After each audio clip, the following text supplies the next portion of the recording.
Praise the lord. యేసుక్రీస్తు నామములో మీ అందరికీ శుభములు తెలియజేస్తూ ఉన్నాను. కీర్తనల గ్రంథం 1వ అధ్యాయం చదివినట్లయితే, దుష్టుల ఆలోచన చెప్పున నడవక, పాపుల మార్గము నిలవక, అపహాసకులు కూర్చుండి చోటున కూర్చుండక. ఇక్కడ దేవుడు చాలా అద్భుతమైన విషయాలని తెలియజేస్తూ మనతో మాట్లాడుతున్నాడు. ఏం చెప్తున్నాడు ఇక్కడ? నడవద్దు, నిలవద్దు, కూర్చోవద్దు. మరి ఏం చేయాలంట? యెహోవా ధర్మశాస్త్రం నందు ఆనందించుచు దీవారాత్రము ధ్యానించువాడు ధన్యుడు. దీవారాత్రం అనేటువంటి మాట ఇంగ్లీషులో చాలా అద్భుతమైనటువంటిదిగా మనకు కనిపిస్తూ ఉంది. దీవారాత్రం అనే మాట చాలా అద్భుతంగా మనకి ఇక్కడ దేవుని సందులో రాయబడి ఉంది. చూద్దాం ఇంగ్లీష్లో ఏమైనా ఉన్నదంటే, దీవారాత్రం అనేటువంటి మాట ఇంగ్లీష్లో చాలా స్పష్టంగా ఏమని కనిపిస్తూ ఉన్నది అని మనం ఆలోచన చేసినట్లయితే, ఇంగ్లీష్లో ఏమన్నదంటే, but his delight in the law of the Lord and in his law doth he meditate day and night. Day and night, day and night. హల్లెలూయా. మనం చేస్తే ఎప్పుడన్నా దేవుని సందులో సమయం గడపడానికి పగలు కొంత సమయం గడిపేసి వదిలేస్తాం. కానీ ఇక్కడ దీవారాత్రం అంటే అర్థం ఏంటంటే డే అండ్ నైట్, రాత్రింపగళ్ళు ధ్యానించాలి. దేవుని వాక్యాన్ని ధ్యానిస్తూ గడపాలి. దేవుని సన్నిధిలో మనం గడపాలి. దేవుని వాక్యానుసారంగా మనం గడపాలి. హల్లెలూయా. అది దేవుడు ఆశించేటువంటిది. కాబట్టి ఈ రాత్రికాల సమయంలో మనం పాట పాడినా దేవుని వాక్యమే, స్తుతి చెప్పినా దేవుని వాక్యమే, ఆరాధన చేసిన ఇప్పుడు ఈ యొక్క వాక్యాన్ని ధ్యానిస్తున్నా కూడా దేవుని వాక్యమే. ఇక్కడ 2వ వచనం ఏమన్నది? యెహోవా ధర్మశాస్త్రం ఆనందించుచు దీవారాత్రము ధ్యానించేవాడు ధన్యుడు.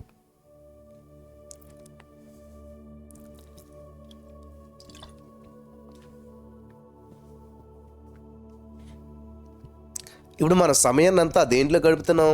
మీరు అంత ఆసక్తితోటి ఈ యొక్క సమయంలో కూర్చుని ఉన్నారు.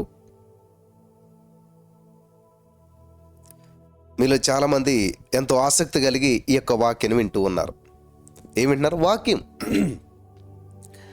అంటే ధ్యానిస్తూ ఉన్నారు. ఏమి దేవుడు ఈరోజు నాతో మాట్లాడుతున్నాడు, ఏ యొక్క మాట ద్వారా నా జీవితాన్ని దేవుడు ప్రభావితం చేస్తూ ఉన్నాడు అని మీలో చాలామంది ఆశతో ఎదురు చూస్తూ ఉన్నారు. హల్లెలూయా. అంటే ఇప్పుడు ఈ యొక్క వచనంలో ఉన్న అర్థాన్ని ఏంటి మనం ధ్యానం చేస్తూ ఉన్నాం, అర్థం చేసుకుంటూ ఉన్నాం, మన జీవితానికి అప్లై చేసుకుంటూ ఉన్నాం.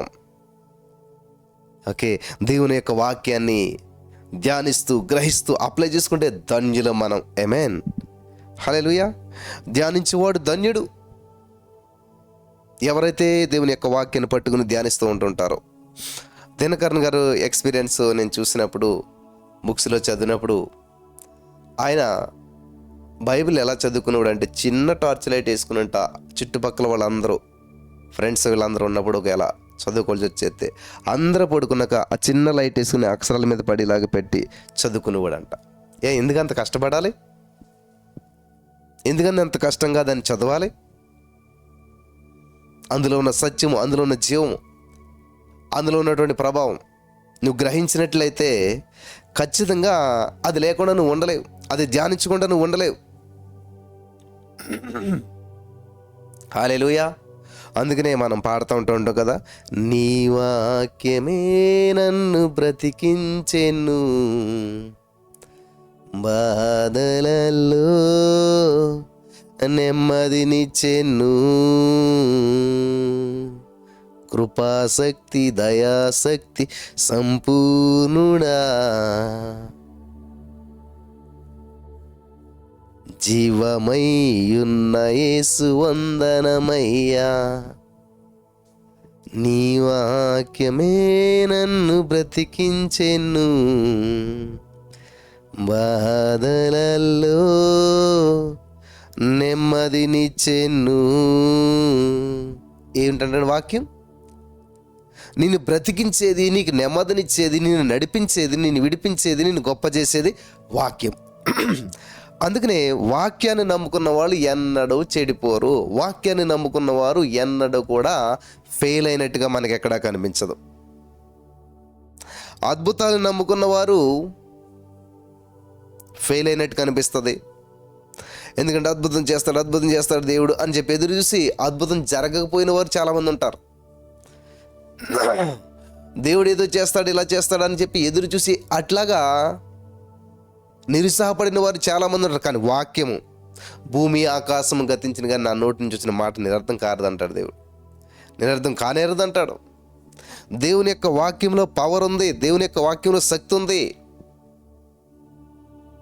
అందుకనే సమయాన్ని అంతా కూడా దాని మీద వెచ్చించవచ్చు. మనం డే అండ్ నైట్ దానిని ధ్యానించేవాడు ధన్యుడు. దీవారాత్రము దాన్ని ధ్యానించేవాడు ధన్యుడు.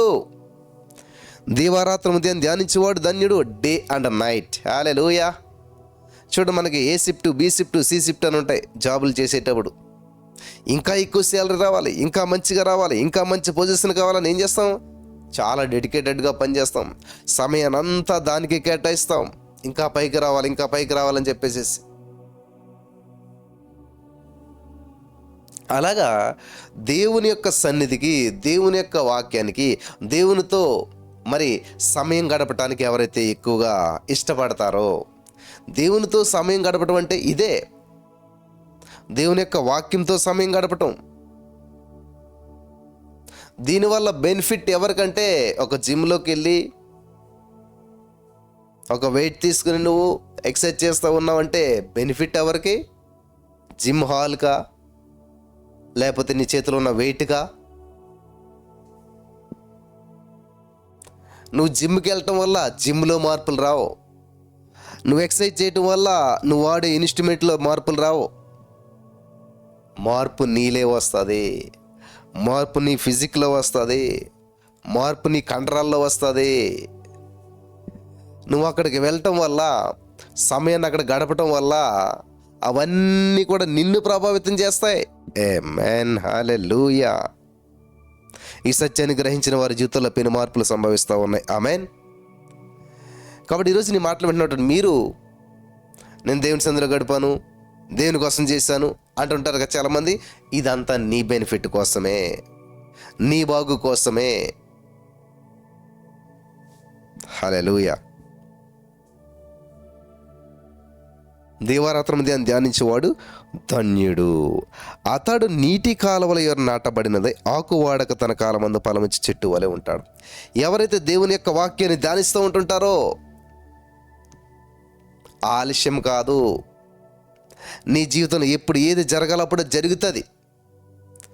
మరి ఎందుకని బ్రదర్ మేము ఎంతో కాలంగా వివాహం కొరకు ఎదురు చూస్తున్నాం, జరగట్లేదు? ఎందుకని ఎంతో కాలంగా ఉద్యోగం కొరకు ఎదురు చూస్తున్నాం, పొందుకోవట్లేదు? ఎంతో కాలంగా గర్భఫలం కొరకు ఎదురు చూస్తున్నాం, పొందుకోలేకపోతున్నాం. మరి మీరేమో దీవారాత్రము ధ్యానించేవాడు ధన్యుడు, అతడు నీటి కాలం నీరు నాటబడిన వాడి ఆకు వాడక తన కాలం ముందు ఫలమిచ్చి చెట్టు వలె ఉంటాడు. ఆకు వాడడు, తన కాలం ముందు ఫలమిచ్చి చెట్టులో ఉంటాడు. వాడిపోడు, ఓడిపోడు.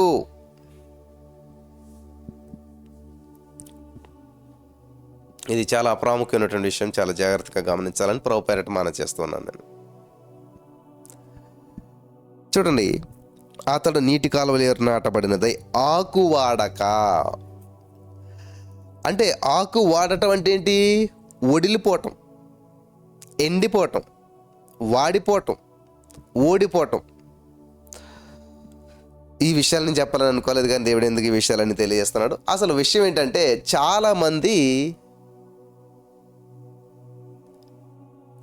సంబంధం వచ్చింది సెట్ కాలేదనుకో ఓడిపోతారు, అంటే వాడిపోతారు.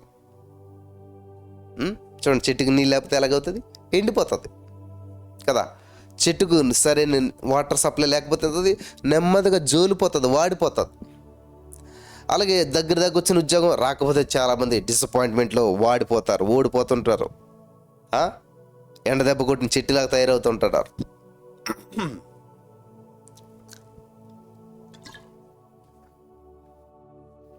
అర్థమవుతుంది మీకు అందరికీ కూడాను. ఎప్పుడైతే అనుకున్న ఉద్యోగం రాలేదు, అనుకున్న పిల్లలు పుట్టలేదు, అనుకున్న వివాహం జరగలేదు, వారు అనుకున్నది ఏదైతే జరగలేదో వెంటనే వాళ్ళు ఏం చేస్తారంటే ముఖం మాడిపోతుంది, డిప్రెషన్లోకి వెళ్ళిపోతారు, జీవితం అంతా గందరగోళం అయిపోయినట్టు అనిపిస్తుంది, ఇంకెందుకులే ఈ జీవితం అన్నట్టు అనిపిస్తుంది, బంధకాల్లోకి ఇరుక్కుపోతారు, ఒక న్యూనతాభావం వచ్చేస్తారు, డిప్రెషన్లోకి వెళ్ళిపోతారు. ఇప్పుడు అర్థమవుతుంది మీకు అందరికి వాక్యం. ఎవరికి ఇలా జరుగుతుంది అంటండి? ఎవరికి ఇలా జరుగుతుంది? ఆకు వాడిపోయింది, సరైన కాలంలో ఫలితం లేదు. ఓకే, ఇప్పుడు చూద్దాం మనం. ఇక్కడ దేవుడు ఏం చెప్తుంటే, అతడు లేదా ఆమె ఆకు వాడక తన కాలమందు ఫలమిచ్చు చెట్టు. హల్లెలూయా. ఎవరంటే యెహోవా ధర్మశాస్త్రమునందు ఆనందించుచు ధ్యానించుచు, అంటే దేవుని వాక్యాన్ని ఎవరైతే పట్టుకుంటారో, దేవుని యొక్క వాక్యాన్ని ఎవరైతే పట్టుకుంటారో, దేవుని యొక్క వాక్యం మీద ఎవరైతే ఆధారపడతారో, హల్లెలూయా, in the name of Jesus. విన్నారా? అద్భుతాలు కాదు, ఆశ్చర్యకార్యాలు కాదు, ఏదో జరుగుతుందని కాదు, వాక్యాన్ని పట్టుకున్న వాళ్ళు ఏం చేస్తారట? వాడిపోరు. హల్లెలూయా, ఓడిపోరు. వాళ్ళ యొక్క ఎమోషన్స్ మారవు. ఆమేన్. నాతోటి ఎవరు మాట్లాడుతుంటే, అన్న మీరు చెప్పినట్టే చేశాను, థ్యాంక్ యూ చెప్పాను, ఈ చేశాను, అది చేశాను, నాకు కుదిరినప్పుడు అలా చేశాను, కొన్ని రోజులు నిజంగా మీరు చెప్పినట్టు చేశాను, కానీ నాకు జరగలేదు అంత. అక్కడ అర్థమవుతుంది. ఎన్ని రోజులంట? కొన్ని రోజులు, కుదిరినప్పుడు, అప్పుడప్పుడు. కానీ ఇక్కడ ఏమనుంది? యెహోవా ధర్మశాస్త్రం ఆనందించు దీవారాత్రములు. ఆమేన్. Day and night, day and night, day and night ఏం చేయాలంటే ధ్యానించువాడు. ఆమేన్. డే అండ్ నైట్ ధ్యానిస్తూ ఉండాలి, డే అండ్ నైట్ ధ్యానిస్తూ ఉండాలి. అలా ఎవరైతే దేవుని వాక్యాన్ని పట్టుకుని, ఇది అద్భుతం కోసం కాదు, ఆశ్చర్యకార్యం జరుగుతుందని కాదు, కానీ వాళ్ళు ప్రతిరోజు ధ్యానిస్తూ ఉన్నారో అప్పుడు ఏమవుతుందంట? వీళ్ళ జీవితంలో ఒకటి వచ్చింది, వివాహ సంబంధం వచ్చింది, జరగలేదు, ఉద్యోగం వచ్చింది, ఇంటర్వ్యూ దాకా వెళ్ళారు, రాలేదు, కన్సీవ్ అయ్యారు కానీ గర్భఫలం పొందుకోలేకపోయారు, మిస్క్యారింగ్ జరిగింది. ఇలా ఏదో నీ జీవితంలోనికి వచ్చింది, అది జరగలేదు. అప్పుడు ఏం చేస్తారంటే మీరు ఆకువాడక అంటే ఏంటంటే, మీ జీవితంలో ఏ సమస్య వచ్చినా మిమ్మల్ని కృంగదీయదు, ఎంత ఎండ దెబ్బ తగిలినా ఆ చెట్టు ఆకు వాడదు. అలాగే వాక్యపు లోతుల్లోకి ఎవరైతే వెళ్ళిపోయారో, వాక్యము లోతుల్లోకి ఎవరైతే వెళ్ళిపోయారో, వాక్యం చేత నింపబడ్డారో, అంటే నీటి కాలువలో ఎవరనంటే ఏంటంటే వాక్యపు ఒడ్డున, వాక్యపు జీవజలపు నదుపు ఒడ్డున, వాక్యపు సమృద్ధిలో, వాక్యానికి దగ్గరగా జీవితాన్ని కట్టుకుంటారో వాళ్ళు ఏం చేస్తారో తెలుసా? వాడిపోరు, ఓడిపోరు, కృంగిపోరు, లొంగిపోరు. In the name of Jesus. హల్లెలూయా. దేవునికి స్తోత్రం కలుగును గాక. అర్థమవుతున్న వాక్యం జాగ్రత్తగా గమనించాలి. ఇంకా వాళ్ళని ఏ సమస్య కూడా వాళ్ళని కృంగదీయదు, ఏ సమస్య కూడా వాళ్ళని ఇబ్బంది పెట్టదు. సమస్యకే వీరు సమస్యగా తయారవుతారు. ఆకువాడక తన కాలమందు ఫలమిచ్చు చెట్టు వలె ఉంటారు. అంటే ఖచ్చితంగా నువ్వు ఎప్పుడు ఫలించాలో, దేవుని యొక్క ఉద్దేశం ఎప్పుడో, దేవుని యొక్క ప్రణాళిక నీ పట్ల ఎప్పుడు కలిగి ఉన్నాడో అది ఖచ్చితంగా సమయానికి అలా నెరవేర్చబడుతుంది అంతే. ఎందుకంటే ఓడిపోవు, వాక్యపు చలము నీలో సమృద్ధిగా ఉంది కాబట్టి నీ ఆకులు పచ్చగానే ఉంటాయి, నీ ముఖము కలకల్లాడుతూనే ఉంటుంది. హల్లెలూయా. In the name of Jesus. Holi spirit of God, thank you Jesus. వింటున్నారా? నీవెప్పటికీ ఓడిపోవు, వాడిపోవు, ఏ సమస్య నిన్ను కృంగదీయదు. నీటి కాలువలు ఎవరు నాటబడిన చెట్టు ఎలాగైతే మే నెలలో సమ్మర్లో కూడా పచ్చగానే ఉంటుంది. అంటే బయట ఎంత అయినా ఎండ వచ్చినా దాన్ని ప్రభావితం చేయలేకపోతుంది. ఎందుకంటే ఎంత ఎండ వచ్చినా కూడా దాన్ని తట్టుకునే సామర్థ్యాన్ని ఈ చెట్టుకి వేర్ల నుంచి నీరు ప్రవహించి ఆ నీరు సమృద్ధిగా ఉంది కాబట్టి ఆ ఎండను తట్టుకునే సామర్థ్యాన్ని ఇచ్చేస్తుంది. కాబట్టి ఎండలాగా దీనికి అనిపించదు, సమస్యలాగా దీనికి అనిపించదు. ఎందుకంటే ఆ సమస్యను తట్టుకునే ఆ ఎండను తట్టుకునే సామర్థ్యాన్ని ఈ యొక్క నీరు ఇస్తూ ఉంటుంటుంది. ఈ వేర్ల ద్వారా నీరు వెళ్ళి ఆ చెట్టుని కూల్గా ఉంచేలా చేస్తారు. హల్లెలూయా. అర్థమవుతుందా మీకు అందరికీ కూడా?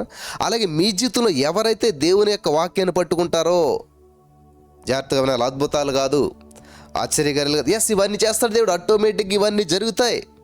వారు వెలిచి ఉండగా శుద్ధులయ్యారంట. అలాగే ఈ యొక్క వాక్యాన్ని ఎవరైతే పట్టుకుని, వాక్యం మీద ఎవరైతే ఆధారపడి, వాక్యం మీద ఎవరైతే నిలబడి, వాక్యం మీద ఎవరైతే మరి జీవితాన్ని కట్టుకుంటూ వాక్యానుసారంగా జీవిస్తూ ఆ వాక్యాన్ని అప్లై చేసుకుంటూ ముందుకు వెళ్ళిపోతారో, చూద్దాం. అతను ఇక్కడ ఏమవుతుంది, ధ్యానించేవాడు దానిలో అతను నీటి కాలువ నాటబడిన వాడి ఆకువాడక తన కాలం ముందు ఫలం చెట్టు వలె ఉండును, అతడు చేయనిదంతా సఫలమవుతుంది. హల్లెలూయా. What wonderful God. ఎవరైతే అలా నీటి కాలువలో నాటబడి వాక్యపు లోతుల్లోకి వెళ్ళిపోయి వాక్యాన్ని స్వీకరిస్తూ, వాక్యాన్ని ధ్యానిస్తూ, వాక్యాన్ని అప్లై చేసుకుని ముందుకు వెళ్ళిపోతారో అతడు చేయనిదంతా సఫలం. ఆమేన్.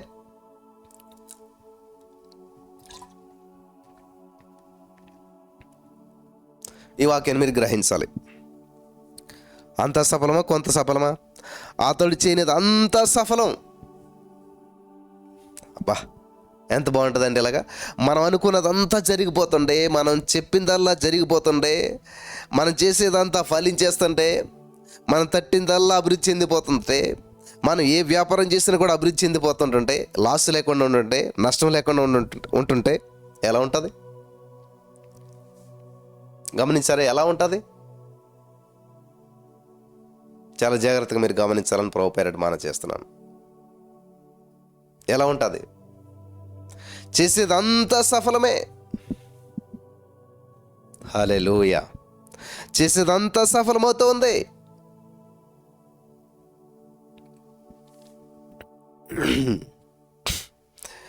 దేవుని యొక్క ఉద్దేశం నువ్వు చేసేదంతా సఫలం అవ్వాలని. దేవుని యొక్క ఉద్దేశం నువ్వు చేసేదంతా కూడా సఫలం అవ్వాలని, ఫలించాలని, విస్తరించాలని, అభివృద్ధి చెందాలని. హల్లెలూయా. ఎందుకు నువ్వు చేసేది సఫలమవుతుందా? ఏమో బ్రదర్, ఏ వ్యాపారం చేసినా నష్టమే జరుగుతుంది, ఏ మ్యాచ్ వచ్చినా సెట్ అవ్వట్లేదు, ఎన్నిసార్లు కన్సీవ్ అయినా మిస్క్యారింగ్ అవుతుంది, ఎన్నిసార్లు ఎగ్జామ్ రాసినా ఫెయిల్ అవుతూ ఉన్నాం. ఇది ఆ పరిస్థితి. అయితే మరి ఏం చేయాలి? సక్సెస్ అవ్వాలంటే అతడు చేయనిదంతా కూడా సఫలమగును. అంటే వెనక్కి వెళ్తే ఉంది అక్కడ, ఎప్పుడు సఫలమవుతుంది అని చూసినట్లయితే 1-2 వచనాలు చదువుకుంటే వెళ్తేనే 3వ వచనం చివరి లైన్ మనకు అప్లై అవుతుంది. దుష్టుల ఆలోచన చెప్పు నడవకూడదు, ఆహా, పాపుల మార్గం నిలవకూడదు, ఓహో, అపహాసకులు కూర్చుండి చోట కూర్చోకూడదు. జాగ్రత్తగా గమనించాలి, ఇవి చేయకూడదు. మరి ఏం చేయాలి? యెహోవా ధర్మశాస్త్రమును ఆనందించుచు దీవారాత్రము ధ్యానించువాడు ధన్యుడు. అవి చేయకూడదు, ఇవి చేయాలి. మత్తయి సువార్త 23:23లో దేవుడు ఏమంటాడంటే, మీరు పుదీనాలోను సోంపులోను 10 భాగాలు ఇస్తారే, నీతి నియమాలను పక్కన పెట్టేశారే, మరి ఏం చేయాలి అంటే 10 భాగాలు ఇవ్వటం మాత్రం మానేసేయద్దు, వాటిని మానక వీటిని కూడా చేయాలి. హల్లెలూయా. ఇది అర్థమవుతుంది చాలామంది. కొత్త నిబంధనలో 10 భాగాలు ఎక్కడ ఉందంటారు చాలామంది. యేసుప్రభువు చెప్పాడు సొంతంగాను స్పష్టంగాను, వాటిని మానేసేమనలేదు, వాటిని మానక, ఆ యొక్క 10 భాగాలు ఇవ్వటం మానక, సమర్పించుకోవటం మానక, లేకపోతే అదే చేస్తూ అక్కడే ఉండిపోక, వాటిని మానక వీటిని అనగా నీతి నియమాలను పాటించండి. అవి కావాలి, ఇవి కావాలి, ఆత్మలు కావాలి, ఆస్తులు కావాలి. 2 కీర్తన 8వ వచనం ఏముంటుందంటే, నన్ను అడుగుము జనములు స్వచ్ఛంగాను భూదిగంతాల వరకు సొత్తుగాను. ఆత్మల్ని ఇస్తాను, ఆస్తుల్ని ఇస్తాను, ఆత్మల్ని ఇస్తాను, ఆస్తుల్ని ఇస్తాను. కాబట్టి 2 కావాలి మనకి, ఆత్మలు కావాలి, ఆస్తులు కావాలి. Thank you Jesus. ఆత్మల్ని ఆస్తులు ఇచ్చినందుకు థ్యాంక్ యూ జీసస్. ఆత్మల్ని ఆస్తులు ఇచ్చినందుకు thank you Jesus. In the name of Jesus I'm believing, I'm receiving. Amen. ఇది చాలా అద్భుతమైన విషయం. ఇది చాలా అద్భుతమైనటువంటి విషయం. చాలా జాగ్రత్తగా. ఆత్మలు కావాలి, ఆస్తులు కావాలి. 2వ కీర్తన 8వ వచనం చదువుదామా? అర్థమైనట్లయితే చాలా అద్భుతమైన ఫలితాలు చూస్తారు. నన్ను అడుగుము, జనములను నీకు స్వాచ్యముగాను, భూమిని దిగంతముల వరకు సొత్తుగా ఇస్తాను.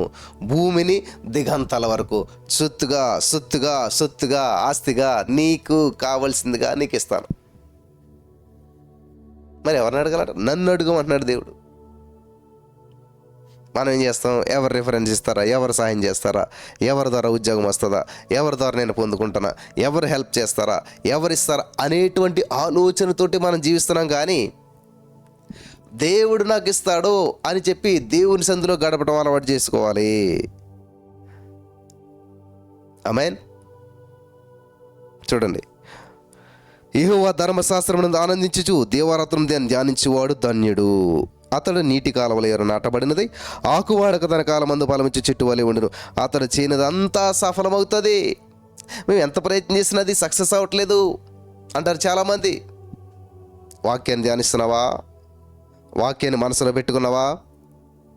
వాక్యాన్ని బేస్గా నడుస్తున్నావా? హల్లెలూయా. వాక్యాన్ని బేస్గా చేసుకుని నడుస్తున్నావా? వాక్యాన్ని ఆధారంగా చేసుకున్నావా? ఇది చాలా ఇంపార్టెంట్.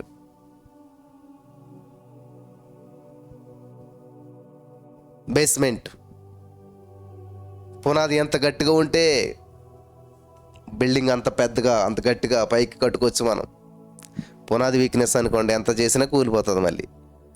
అలాగే ఎవరైతే వాక్యపు వెలుగులో నడిపించబడి వాక్యం మీద ఆధారపడి వాక్యానుసారంగా జీవిస్తూ వాక్యాన్ని కేంద్రంగా చేసుకుని వాక్యం బేస్గా చేసుకుని హల్లెలూయా ముందుకు వెళ్తారో వాళ్ళ జీవితాల్లో పెను మార్పులు సంభవిస్తాయి. ఆమెన్. వాళ్ళ జీవితాల్లో పెను మార్పులు సంభవిస్తాయి. Thank you Jesus. అంటే అతడు చేసేదంతా సఫలమవుతుంది.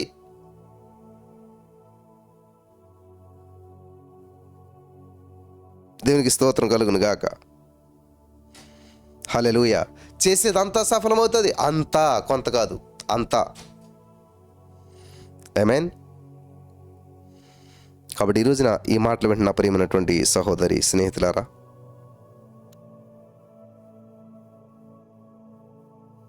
యేసయ్య నీతో మాట్లాడుతూ ఉన్నాడు. మరి గొప్ప గొప్ప ప్రణాళికలు మన పట్ల కలిగి ఉన్నాడు. నీవు వర్ధిల్లటం దేవుని యొక్క ఉద్దేశం, నువ్వు విస్తరించడం దేవుని యొక్క ఉద్దేశం, నువ్వు ఫలించడం దేవుని యొక్క ఉద్దేశం. కాబట్టి ముందేం చేయాలి? నాటబడాలి, అంటు కట్టబడాలి. ఎవడు నా యందు నిలిచి ఉంటాడో వాడు బహుగా ఫలిస్తాడు. నా యందు నిలిచి ఉండడం అంటే ఏంటంటే ఇదే 1వ కీర్తనలో ఉన్న సత్యం గ్రహించటము. హల్లెలూయా. నా యందు నిలిచి ఉండటం అంటే ఏంటంటే ఇదే యెహోవా ధర్మశాస్త్రమునందు ఆనందించు దేవారాత్రం ధ్యానించుచూ ఉండటము. వర్డ్ కాన్షియస్లో ఉండాలి, వాక్యపు కాన్షియస్లో ఉండాలి, వాక్యపు దృష్టిలో మనం నడుచుకోవాలి. ఎక్కడున్నా ఏం చేసినా ఇది వాక్యానుసారమేనా? ఇది వాక్యానికి అనుకూలంగా ఉందా? ఇది వాక్యానుసారంగా నడుస్తుందా? ఇది వాక్యానుసారంగా జరుగుతుందా? హల్లెలూయా. గమనించాలి, బెరయ సంఘస్థులు పౌలంతటి మహా గొప్ప భక్తుడు చెప్పినటువంటి వాక్యాన్నే వాళ్ళు బెరయ సంఘస్థులు ఇంటికి వెళ్ళి చూస్తున్నారు. ఇది కరెక్టేనా? ఇది ఉన్నదా? ఇది ఎలాగైనా వాక్యానికి అనుకూలంగానే ఉందా? వాక్యానుసారంగానే ఉన్నదా అని చెప్పేది నిజమేనా? ఇలా ఎవరైతే తీర్మానాలు చేసుకుని ప్రభు మీద ఆధారపడి ముందుకెళ్తారో,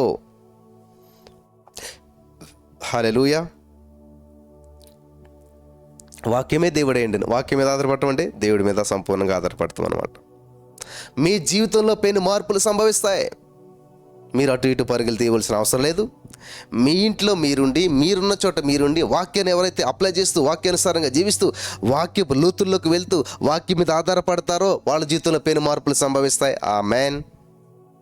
హల్లెలూయా. దేవునికి స్తోత్రం కలుగును గాక. ఈ సత్యాన్ని మీరు గ్రహించాలని ప్రభు పేరట నేను మనం చేస్తూ ఉన్నాను. ఈ సత్యాన్ని మీరు గ్రహించాలని ప్రభు పేరట మనం చేస్తూ ఉన్నాను. వర్డ్ బేస్ వాక్యం వాక్యం వాక్యం వాక్యాన్ని పట్టుకోండి ప్రియులారా. ఆ వాక్యం మిమ్మల్ని నడిపిస్తుంది, వాక్యం మిమ్మల్ని విడిపిస్తుంది, ఆ వాక్యం మిమ్మల్ని గొప్ప చేస్తుంది. ఆ వాక్యంలో ఉన్న సత్యాన్ని గ్రహించిన రోజున గొప్ప గొప్ప అద్భుతాలు మీరు చూడగలుగుతారు. హల్లెలూయా. సత్యం మిమ్మల్ని స్వతంత్రం చేస్తుంది. ఏంటి ఆ సత్యం అంటే? దేవుని వాక్యమే సత్యం. దేవుని వాక్యంలో సత్యం ఉన్నది, దేవుని వాక్యంలో జీవం ఉన్నది. అతడు లేదా ఆమె లేదా ఈ వాక్యం వినిచిన వారు ఎవరైనా సరే చేసేదంతా సఫలమే, చేసేదంతా సఫలమవుతున్నది. కాబట్టి నువ్వు చేసేదంతా సఫలం అవ్వాలంటే, నువ్వు చేసేదంతా విస్తరించాలంటే, నువ్వు చేసేదంతా ఫలించాలంటే ఏం చేయాలంటండి? 1వ వచనం నుంచి అంతా చదువుకుంటూ రావాలి, దాన్ని అప్లై చేసుకోవాలి. 1వ వచనం నుంచి చదువుకుంటూ రావాలి, దాన్ని అప్లై చేయాలి. కలవరం చెందరు, కలత చెందరు, దిగులు చెందరు.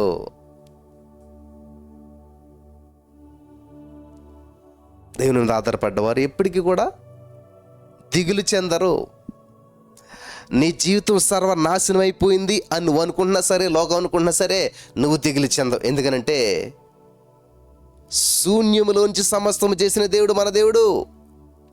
కాబట్టి నీ జీవితంలో సర్వనాశనం అయిపోయినా కానీ సర్వ సమృద్ధిలోకి నడిపిస్తాడు. యేసోబు జీవితం సర్వనాశనం. తల్లి లేడు, తండ్రి లేడు, అన్నదమ్మ లేరు, అంతా అయోమయం, ఆందోళన. గుంటలో పడేశారు, గోతులో పడేశారు, జైల్లో పడ్డాడు, నిందలో పడ్డాడు, అవమానంలో పడ్డాడు. నాన్నవారు ఎవరు లేరు, ఆదరించేవాళ్ళు లేరు, ప్రేమించేవాళ్ళు లేరు, అర్థం చేసుకునేవాళ్ళు లేరు.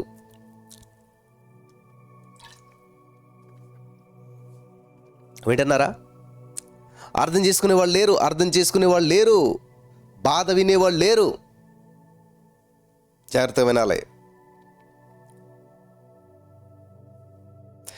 కానీ యోసేపు కృంగిపోలేదు, యోసేపు దేవుణ్ణి అనుమానించలేదు, యోసేపు దేవుణ్ణి ఎప్పుడు కూడా తోలనాడలేదు. ఏది జరిగినా, ఎలా జరిగినా, ఎంత నష్టం వాటిల్లినా దేవుణ్ణి ఎప్పుడు కూడా ఒక మాట అనలేదు యోసేపు. ఎందుకంటే అతడు నీటి కాలువలో ఎవరు నాటబడ్డాడు కాబట్టి అతడు చేసేదంతా సఫలము. వింటున్నారా? అతడు చేసేదంతా సఫలం. కాబట్టి ఆ ఐగుప్తు దేశంలోకి వెళ్ళాడు, బానిసత్వంలోకి వెళ్ళాడు, బానిసగా వెళ్ళాడు, అక్కడ పనిచేస్తున్నాడు, ఆ పనిలో సఫలమవుతున్నాడు. దాన్ని చూసినటువంటి పోతీఫర్ ఇంట్లో పెట్టుకున్నాడు, ఆ పోతీఫర్ ఇల్లు కూడా వృద్ధి చెందుతూ ఉంది, అక్కడ సఫలమవుతూ ఉన్నాడు. విన్నారా? తర్వాత జైల్లోకి వెళ్ళాడు, మళ్ళా జైల్లో సఫలం, విస్తరిస్తూ ఉన్నాడు. చేసేదంతా ఏ పని చేసినా పక్కోడు కళ వచ్చింది, కళ భావం చెప్పడంలో సఫలమయ్యాడు. ఆ యొక్క జైల్లో ఉన్నాడు, నమ్మకంగా జైలు అధికారి అయిపోయాడు, జైలులో మంచి ఉద్యోగం సంపాదించాడు, సఫలమయ్యాడు. హల్లెలూయా. రాజుకు వచ్చినటువంటి కళను, ఆ కళను భావాన్ని చెప్పడంలో సఫలమయ్యాడు, ఆ దేశానికి అధికారం అవడంలో సఫలమయ్యాడు, ఆ దేశాన్ని పరిపాలించడంలో సఫలమయ్యాడు, ప్రపంచానికి ఆహారం పెట్టడంలో సఫలమయ్యాడు. అంతా సర్వనాశనం అయిపోతుంటే సర్వ సమృద్ధినిచ్చేలాగా సఫలమయ్యాడు. అన్ని దేశాల్లో కరువు ఉంటే ఆ దేశంలో కరువు రాకుండా చూసే విషయంలో సఫలమయ్యాడు. ఇప్పుడు మీరు గమనించాలి, అతడు చేయనిదంతా సఫలం అంటే యోసేపు చేసేదంతా సఫలమే. యోసేపు చేసేదంతా సఫలమే, కానీ మనకు విఫలంలా కనిపిస్తూ ఉంది. దేవుడు తోడుగా ఉంటే యోసేపు ఎందుకు గుంతలో పడ్డాడు? దేవుడు తోడుగా ఉంటే యోసేపు ఎందుకు నిందలో పడ్డాడు? దేవుడు తోడుగా ఉంటే యోసేపుకి ఎందుకు ఈ శ్రమలు, కష్టాలు అనుకుంటున్నావే కానీ అతడు చేయనిదంతా సఫలమవుతూ ఉంది. హల్లెలూయా. గోతులో ఉంటే ఆ గొయ్యి కూడా ఫలిస్తూ ఉంది. జైల్లో ఉంటే జైల్లో ఉన్న వారు బంధకాలు తెంచివేయబడుతూ ఉన్నాయి, వాళ్ళు ఫలిస్తూ ఉన్నారు, సఫలమవుతూ ఉంది. ఆమెన్. పౌలు శీలను జైల్లో పెట్టినప్పుడు, పౌలు శీలను తీసుకెళ్ళి బంధకాల్లో పెట్టేసినప్పుడు, పౌలు శీలను తీసుకెళ్ళి బంధించేసినప్పుడు మరి వాళ్ళు నీటి కాలంలో నెట్టబడ్డారా? ఆకు వాడుకుని తన కాలం మంది ఫలం చెట్ల వలె ఉన్నారు. ఎస్, వాళ్ళు చేసేదంతా సఫలము. వీధిలో సువార్త ప్రకటించారు, దెయ్యం వెళ్ళగొట్టబడింది, పాపలో ఉన్న దెయ్యం సఫలం. ఇప్పుడు తీసుకెళ్ళి జైల్లో పడేస్తారు, జైల్లో బంధకాలు వేస్తారు, సంఖ్యలు వేస్తారు, బంధించారు. మరి ఏమైంది? ఇప్పుడు విఫలమైపోయారు కదా వాళ్ళు, ఓడిపోయారు కదా వాళ్ళు, వాడిపోయారు కదా వాళ్ళు అని అనుకుంటారు. పొరపాటే. వాళ్ళు ఓడిపోలేదు, వాడిపోలేదు. జైల్లో బంధకాల్లో ఉండి ఏం చేస్తున్నారు? స్తుతి ఆపలేదు, విశ్వాసాన్ని నిరుత్సాహపరుచుకోలేదు, విశ్వాసం దెబ్బతినలేదు. అక్కడి నుంచి వాళ్ళు స్తుతిస్తూ ఉంటుంటే సంకెళ్ళు తెంచివేయబడ్డాయి. ఆమేన్. వాళ్ళు చేసేదంతా సఫలము. అంటే వాళ్ళు ఆత్మ పరిచర్య చేస్తున్నారు, ఆత్మలను వేటాడుతూ ఉన్నారు, ఆత్మలను సంపాదిస్తూ ఉన్నారు. కాబట్టి ఆ అర్ధరాత్రి ఆ జైలు అంతా పునాదులు వనకడం అదంతా జరిగింది. జైలు అధికారి కుటుంబం అంతా కూడా రక్షించబడింది. కాబట్టి వాళ్ళు చేసేదంతా సఫలమైందా, విఫలమైందా?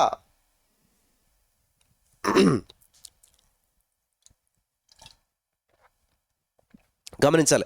అతడు చేసేదంతా సఫలమైందా, విఫలమైందా? పౌలు జైలు చేసేది సఫలమైంది, జైల్లోకి వెళ్ళా సఫలమైంది, బయటున్న సఫలమైంది, ఎక్కడున్నా ఏం చేసినా సఫలము. Thank you Jesus. హల్లెలూయా. సఫలము, మంచి ఫలం, మంచి వృద్ధి. ఇది క్రైస్తవునిగా నీకు ఉండవలసిన లక్షణం. నువ్వు ఎక్కడున్నా సరే, ఏ ప్లేస్లో ఉన్నా సరే, అక్కడ సఫలం అవ్వాలి, ఫలించాలి. సఫలము, మంచి ఫలము, మంచిగా ఫలించాలి, విస్తరించాలి, అభివృద్ధి చెందాలి. అతడు చేయనిదంతా సఫలమవుతుంది.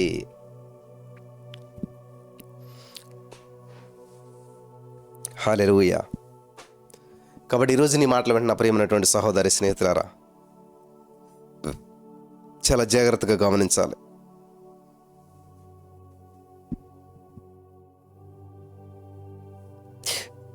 విఫలాలు ఎదురవుతున్నాయా? విఫలం చెందుతూ ఉన్నారా? దిక్కుతోచిన పరిస్థితులు ఉన్నారా? సక్సెస్ అనేది చూసి చాలా కాలం అయిపోయిందా? మరి ఏం చేస్తారు? సక్సెస్సే కావాలని చెప్పి డైరెక్ట్ ప్రార్థన చేయించుకుంటారు చాలామంది. ఇది సక్సెస్ అవ్వాలి, ఈ మ్యాచ్ సెట్ అవ్వాలి, ఈ ఉద్యోగం రావాలి, ఇది జరగాలి అనేటువంటి కాన్సెప్ట్లో ఉంటారు. కానీ అది జరగాలంటే ఏంటంట? మొదట్లోకి వెళ్ళిపోవాలి. కీర్తన గ్రంథం 1:1 నుంచి వెళ్ళిపోవాలన్నమాట. ఇది చాలా ప్రాముఖ్యమైనటువంటిది. కీర్తన గ్రంథం 1:1 ఏమన్నదంటే, ఇది గమనించుకోవాలి చాలామంది. కీర్తన గ్రంథం 1:1 ఏమన్నదంటే, ఏమున్నది? దుష్టుల ఆలోచన చెప్పున నడవక. కాబట్టి నీ నడకంతా కూడా దుష్టుల ఆలోచనే. దుష్ట సాంగత్యం మంచి నడవడి చెరుపును అని ఉంటుంది. కాబట్టి లోకానుసారమైన వ్యక్తులు, దుష్టులు, వాళ్ళ సలహాలే తీసుకుంటారు చాలామంది. అర్థమవుతుందా? లోకానుసారమైన వ్యక్తులు సలహాలే తీసుకుంటారు, లోకానుసారంగానే నడుస్తారు. దుష్టుడి యొక్క ఆలోచనలు, దుష్టుల యొక్క ఆలోచన చెప్పి నడుస్తారు. వాళ్ళు ఏం చెప్తే అది చేస్తారు. ఎక్కడలే ఈ రోజున ఉద్యోగం రావడం చాలా కష్టమే, కాబట్టి ఇంత లంచం ఇచ్చేసేయి, ఇలా చేసేసేయి, నీకు వచ్చేద్దా అని చెప్తారు. మంచి ఆలోచన అది. దుష్టుడి ఆలోచన వెంటనే ఫాలో అయిపోతాం మనం. ఎక్కడో అప్పు తీసి అంత పట్టుకెళ్ళి ఇచ్చేస్తాం. ఇచ్చిందాకా తెలుస్తుంది, తెలియదు, ఇచ్చాక తెలుస్తుంది అనమాట, అయ్యో మోసం అని. దుష్టుల ఆలోచన చెప్పి నడవద్దంటే అలాగే నడుస్తాం. పాపుల మార్గం నిలక, అపహాసులు కూర్చుని చోటు కూర్చోవద్దు. ఇవి చెయ్యాలి. యెహోవా ధర్మశాస్త్రం సరే, చాలామంది ఏం చేస్తారు, ఇవి ఏమి చేయరు, కానీ దేవుని ధర్మశాస్త్రం ఆనందించరు. దేవుని యొక్క వాక్యాన్ని పట్టుకోరు, దేవుని యొక్క వాక్య వెలుగులో నడిపించబడరు, దేవుని యొక్క వాక్యం మీద ఆధారపడరు, వాక్యాన్ని పట్టుకోరు. ఇది చాలా ఇంపార్టెంట్ ప్రియులారా. వాక్యాన్ని బేస్ చేసుకోవాలి, వాక్యం మీద ఆధారపడాలి. ఓడ్ వాక్యం. ఎవరికన్నా నాతో మాట్లాడుతా ఒక సహోదరు అంటా ఉంది, బ్రదర్, చాలామంది వాళ్ళు చెప్పే మాటలను చూసి నాకు చాలా ఆశ్చర్యం అనిపిస్తూ ఉంటుంటుంది. ఇలాగా దేవుడిని చూస్తాం మేము, దేవుడు ఇలా చేశాడు, అలా చేశాడు, ప్రైజ్ గాడ్. దేవుడు నాకు కనిపిస్తాడు, దేవుడు నాతో మాట్లాడతాడు, నేను చూశాను, స్వరం విన్నాను, ప్రైజ్ గాడ్, మంచిదే. మరి అంత దేవునితో సంబంధం ఉన్నటువంటి వారి యొక్క జీవితం చూస్తే ఫలవంతంగా ఉండదు, ఫలితాలు ఉండవు. అర్థమవుతుందా? జాగ్రత్త గమనించాలి. అంత దర్శనాలు కలిగిన వారు, అంత చేసినటువంటి వారు, అంత చూసినటువంటి వారు జీవితంలో చూస్తే అంత ఓటం ఉంటుంది.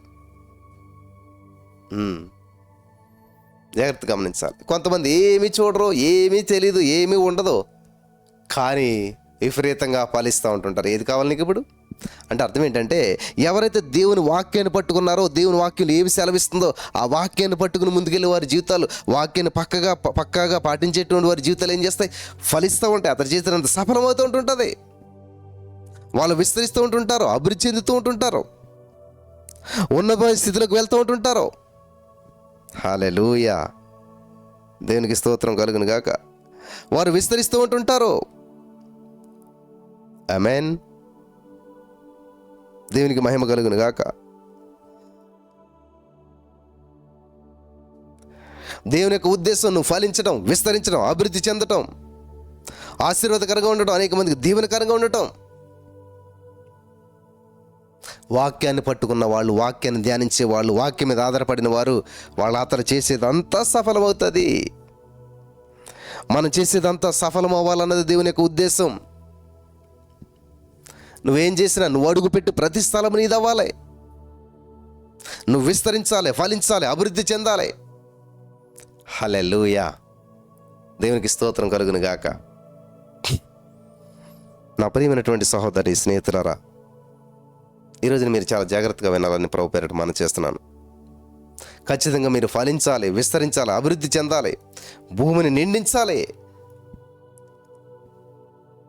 ఈ వాక్యానుసారంగా నడిచే వారి చేత భూమి నిండించబడాలి. ఈ వాక్య వెలుగులో నడిపించబడే వారి చేత భూమి నిండించబడాలి.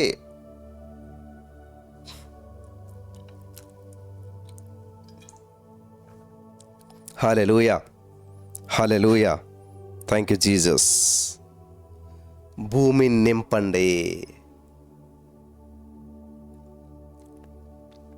అతడు చేయనిదంతా సఫలమవుతుంది. ఈరోజు నీ మాట వింటున్న వారిలో, ఈ వాక్యం వినిచిన వారి జీవితంలో, ఎవరి జీవితంలో కూడా బ్రదర్ ఎంత ప్రయత్నం చేస్తే ఇది అవ్వట్లేదు, ఇది సక్సెస్ లేదు, ఏ విషయంలో ఓడిపోతున్నాం, ఏ మ్యాచ్ చేసినా సెట్ అవుతుంది అనేటువంటిది ఉండకూడదు. ఇంకా ఏం తెలుసా? వాక్యాన్ని పట్టుకోండి. నేను ఎవరు మాట్లాడుతున్నా, నాకు ఒక సలహా ఇచ్చాను నేను ఇందాకే. బ్రదర్ నాకు ఎన్నో మ్యాచెస్ వస్తున్నాయి కానీ సెట్ అవుతుంది అనుకుంటున్నాను, కానీ సెట్ అవునట్టే సెట్ అవుతుంది, సెట్ అవ్వట్లేదు, జరగట్లేదు పెళ్ళి అన్నది. అమ్మా, ఒక పని చేయండి. నీకు మ్యాచ్ వచ్చినప్పుడు ఏం చేయాలి తెలుసా? యేసయ్యా, ఈ మ్యాచ్ నాకు సెట్ అయితే 1000 స్తుతులు నీకు చెప్తాను. హల్లెలూయా. ఒకవేళ మ్యాచ్ సెట్ అవ్వకపోతే 10,000 స్తుతులు నీకు చెల్లిస్తాను. అప్పుడు ఏం చేస్తాడు తెలుసా? సైతాన్ గడి బాధ్యత తీసుకుంటాడు. అమ్మో, మ్యాచ్ సెట్ అయితే 1000 సెట్ చేసేద్దాం, లేకపోతే 10,000 స్తుతులు, దేవుడికి మహిమ ఎక్కువ వెళ్ళిపోతుంది. ఈ విధంగా సైతాన్ గడి చేత మనం పని చేయించుకోవాలి. సైతాన్ గడి చేత మనం పని చేయించుకోవాలంటే, నువ్వు చేసేది సఫలం అవ్వాలంటే ఈ విధంగా ఉండాలి. అంతేగానుక మ్యాచ్ వస్తుంది, లేకపోతే ఉద్యోగం వస్తుంది, ఇంటర్వ్యూకి వస్తుంది అంతే, అది సక్సెస్ అయితే ఓకే, లేదనుకోండి వెంటనే డిప్రెషన్ అయిపోతారు. వెంటనే ఏం చేశాడు దేవుడు? ఎంతగా ప్రార్థన చేశాను, ఎంతగా పలికాను, ఎంతగా రాశాను, ఎంతగా చేశాను, ఏం చేశాడు దేవుడు? ఏం చేశాడు? ఇలా చేశాడండి దేవుడు. సైతాన్ గడికి కావాల్సింది అదే అని కనపరిచేస్తున్నాను. దేవుని ప్రశ్నించడం సైతాన్ని కనపరచడమే. దేవుని ప్రశ్నించడం, దేవుని నిందించడం, దేవుని మీద మనం అసహనాన్ని వ్యక్తం చేయటం, అవిశ్వాసాన్ని వ్యక్తం చేయటం, ఎందుకులా చేస్తావు దేవుడా అని ప్రశ్నిస్తూ దేవుడిని బాధ పెడతాం అనేటువంటిది సైతాన్ గడికి చాలా సంతోషం. కాబట్టి నువ్వేం చేయాలంటే, నీ జీవితంలో అనుకున్న ఉద్యోగం, అనుకున్నటువంటి వివాహం, అనుకున్నది ఏదైనా సరే జరగలేనప్పుడు, దగ్గర వచ్చి పోయినప్పుడు ఏం చేయాలి తెలుసా? Thank you Jesus. అదేంటి బ్రదర్, మాది ఫెయిల్ అయిపోయాం కదా, థ్యాంక్ యూ జీసస్. బ్రదర్, ఆ విషయంలో తప్పిపోయాం కదా, థ్యాంక్ యూ జీసస్ చెప్పాలి. ఎందుకంటే నువ్వు ఫెయిల్ అయిన దాన్ని బట్టి కదా థ్యాంక్ యూ చెప్పడం, నువ్వు కోల్పోయిన దాన్ని బట్టిగా థ్యాంక్ యూ చెప్పడం. ఎందుకంటే యేసయ్యా, ఇది నా విషయంలో జరగలేదు, ఇది నా విషయంలో రాలేదు, ఈ మ్యాచ్ నాకు సెట్ అవ్వలేదంటే యెహోవా ఉత్తమమైనదాన్ని అనుగ్రహిస్తాడు, దీనికంటే బెస్ట్ ఇస్తాడు. కాబట్టి దేవునికి స్తోత్రం కలుగును గాక. Thank you Jesus. నైస్ అయితే దీనికంటే బెస్ట్ ఇస్తాడు, దీనికంటే గొప్పది ఇస్తాడు. కాబట్టి దేవునికి మహిమ కలుగును గాక. ఆమేన్. Thank you Lord. దీనికంటే బెస్ట్ ఇస్తాడు నా యేసయ్య. కోల్పోయిన దాన్ని బట్టి నేను బాధపడను, పొందుకోపోయే దాన్ని బట్టి నేను సంతోషిస్తాను. ఆమేన్. ఎందుకంటే యెహోవా ఉత్తమైనది ఇస్తాడు. ఇప్పుడు నా కూతురు వచ్చింది, ఒక ఏదో తింటూ ఉంది, సడన్గా జారి పడిపోయింది. ఇప్పుడు ఆమె ఏం చేయాలి? అని ఏడుతుందా? ఏడాలా? ఎస్, సహజంగా అలా ఏడుస్తారు. కానీ ఆమె పడిపోయినప్పుడు వెంటనే గొంతులేయటం ప్రారంభించింది, నవ్వటం ప్రారంభించింది. ఎందుకనంటే ఇది పోతే మా నాన్న ఇంకా కొత్తది ఇస్తాడో, మంచిది ఇస్తాడో. అర్థమైందా మనస్తత్వం? పడిపోయిన దాని గురించి బాధపడతలేదు, కోల్పోయిన దాని గురించి బాధపడతలేదు, పొందుకోపోయే దాన్ని బట్టి సంతోషిస్తా ఉన్నది. In the name of Jesus. అర్థమైన వారు అద్భుతాలను స్వతంత్రించుకుంటారు. ఈ రాత్రికాల సమయంలో, ఈ యొక్క వాక్యం వినిచినటువంటి సమయంలో వారి జీవితంలో పెను మార్పులు సంభవిస్తాయి. వారి హృదయం, వారి ఆలోచన, వారి మనసు, ఎవ్రీథింగ్ చేంజ్ అయిపోతాయి. అలా ఉండరు, అలా జీవించరు. Thank you Jesus. హల్లెలూయా. విన్నారా? ఎవ్రీథింగ్ చేంజ్ అయిపోతాయి, ఫలితాలు మారిపోతాయి. కాబట్టి నువ్వు జీవితంలో ఏదైనా నష్టపోయినా, కోల్పోయినా ప్రతిసారి ఏం చేయాలంటే దేవునికి స్తుతులు చెప్పాలి, కృతజ్ఞతలు చెప్పాలి. ఎందుకని చెప్పాలి అని అంటే, నువ్వు కోల్పోయిన దాన్ని బట్టి కాదు, నువ్వు నష్టపోయిన దాన్ని బట్టి కాదు, పొందుకోబోచున్న దాన్ని బట్టి అడ్వాన్స్డ్ థ్యాంక్స్ గివింగ్ చెప్పటమే. హల్లెలూయా. ఈరోజు నీది నా జీవితంలో జారిపోయిందా? ఈరోజు నా జీవితం కోల్పోయానా? ఈరోజు నా జీవితంలో ఇది నష్టపోయానా? ఓ thank you Jesus, thank you Lord, వందనాలు ఇస్తే. అదేంటయ్యా నువ్వు నష్టపోయిన దాన్ని బట్టి దేవుని స్తుతిస్తున్నావు అంటే? నష్టపోయిన దాన్ని బట్టి నేను పట్టించుకోవట్లేదు. ఎలాగ నష్టపోయినది, ఎలాగ కోల్పోయినది, దాని గురించి నేను ఏం చేసినా తిరిగి రాదో, దాని గురించి ఆలోచించట్లేదు. పొందుకోపోయే దాన్ని బట్టి నేను సంతోషిస్తూ ఉన్నాను, పొందుకోబోచినటువంటి దాన్ని బట్టి నేను స్తుతిస్తూ ఉన్నాను. ఆమేన్. ఎందుకంటే యెహోవా ఉత్తమైనది ఇస్తాడు, నా యేసయ్య ఉత్తమైనది ఇస్తాడు, నా యేసయ్య గొప్పది ఇస్తాడు. ఎటువంటి తీర్మానాలు ఎప్పుడైనా చేసుకున్నారా? ఈ విధంగా దేవుని ఎప్పుడైనా స్తుతించారా? ఈ విధంగా దేవుని ఎప్పుడైనా మహింపరిచారా? హల్లెలూయా. Wonderful God. దేవునికి స్తోత్రం కలుగును గాక. ఈ విధంగా దేవుణ్ణి ఎప్పుడైనా మహిమపరిచారా? ఈ విధంగా దేవుణ్ణి ఎప్పుడైనా స్తుతించారా? చాలామంది పోయిన దాన్ని బట్టి స్తుతించమంటే, దేవా నాకు ఉద్యోగం పోయింది, థ్యాంక్ యూ జీసస్. ఉద్యోగం పోయినందుకు కాదు, పోయినా సరే నేను దాన్ని బట్టి నేను ఆలోచించట్లేదు. దేవా నాకు ఉత్తమైనది ఇస్తావు, నువ్వు నేను చేసేది సఫలం చేస్తావు, నన్ను హెచ్చిస్తావు, నన్ను గొప్ప చేస్తావు, ప్రణాళిక సిద్ధం చేస్తావు. In the name of Jesus. నన్ను హెచ్చించబోతున్న స్థాయిని బట్టి, నాకు ఇచ్చిన ఉన్నతమైన ప్రణాళిక బట్టి థ్యాంక్ యూ జీసస్, నిన్ను స్తుతిస్తున్నాను. Thank you Lord, thank you Lord, thank you Lord. ఆమేన్. వెరీ పవర్ఫుల్ ప్రియులరా. సత్యము మనల్ని స్వతంత్రులుగా చేస్తుంది. ఆల్ నైట్ ప్రేయర్ చేస్తున్నప్పుడు నిద్ర కోల్పోతున్నాం అనిపిస్తుంటుంది. నిద్రను కోల్పోవట్లేదు, జీవితానికి కావలసినటువంటి ఆశీర్వాదాలని, అభివృద్ధిని డౌన్లోడ్ చేసుకుంటున్నాం మనం. ఇక్కడ కోల్పోవట్లేదు. చూడండి, ఇప్పుడు ఇంటర్నెట్ మనం చూస్తూ ఉంటుంటాం, మీరు చాలా రీఛార్జ్ చేసుకుని ఉంటుంటారు. ఇప్పుడు ఈ ప్రోగ్రామ్ చూస్తున్నప్పుడు ఏమవుతుంది? ఇంటర్నెట్ అయిపోతుంటుంది.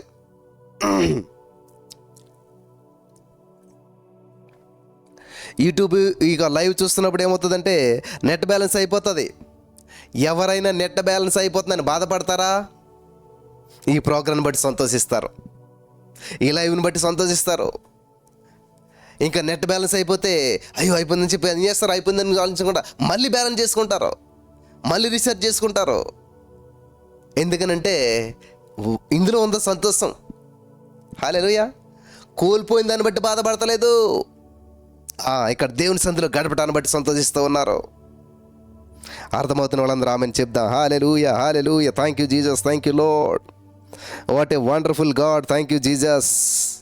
హల్లెలూయా, హల్లెలూయా. కాబట్టి మీరు ఏమనుకుంటారు? అతను చేయనిదంతా సఫలం అంటే ఎగ్జామ్ రాస్తాను, ఖచ్చితంగా పాస్, ఇదే చేస్తాను, అది అన్ని పాస్ అనుకుంటారు. ఫెయిల్యూర్ వచ్చినా కూడా నువ్వు పట్టించుకోకపోవడమే నీ సక్సెస్. అపజయం వచ్చినా కూడా అలక్ష్యం చేయటమే నీ యొక్క అద్భుతమైన విజయం. హల్లెలూయా. ఆందోళన వచ్చి నిన్ను చీకటిలాగా అలుముకున్నా కానీ, అంధకారంలో నిన్ను చుట్టుముట్టినా కానీ, నువ్వు అదరక బెదరక అద్భుతంగా ప్రకాశించడమే నీ యొక్క విజయం. అవిశ్వాసాన్ని అలక్ష్యం చేయాలి, హల్లెలూయా. ఆందోళనని అలక్ష్యం చేయాలి. నీ మీదకి వస్తున్న ప్రతి సమస్యను అలక్ష్యం చేయాలి, పట్టించుకోవద్దు. ప్రభు సన్నిధిలో వర్ధిల్లటమే చూసుకో. నీటి కాలంలో నాటబడిన వ్యక్తిగా నువ్వు ఉన్నట్లయితే వాక్యపు లోతుల్లోకి వెళ్తావు, వాక్యాన్ని పట్టుకుంటావు, వాక్యంలో జీవాన్ని గ్రహిస్తావు. హల్లెలూయా. చాలా సంతోషం అనిపిస్తూ ఉంది. దేవునిలో విస్తరించి, ఫలించి, అభివృద్ధి చెంది, భూమిని నిండించి. చదువుదామా? ఎంత ఇష్టమో నాకు ఆ మాట. ఆదికాండం 1:28.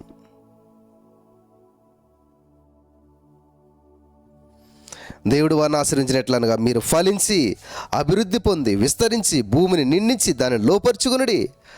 హల్లెలూయా. సముద్రపు చేపలను, ఆకాశ పక్షులను, భూమి మీద ప్రతి జీవులను ఏలుడని వారితో చెప్పాను. లోపరుచుకోండి, ఏలుబడి చేయండి. లోపరుచుకోండి, ఏలుబడి చేయండి. అంటే దీన్ని బట్టి మీరు అర్థం చేసుకోవాల్సింది ఏంటంటే, దేవుని యొక్క ఉద్దేశం మనం ఏలుబడి చేయటము.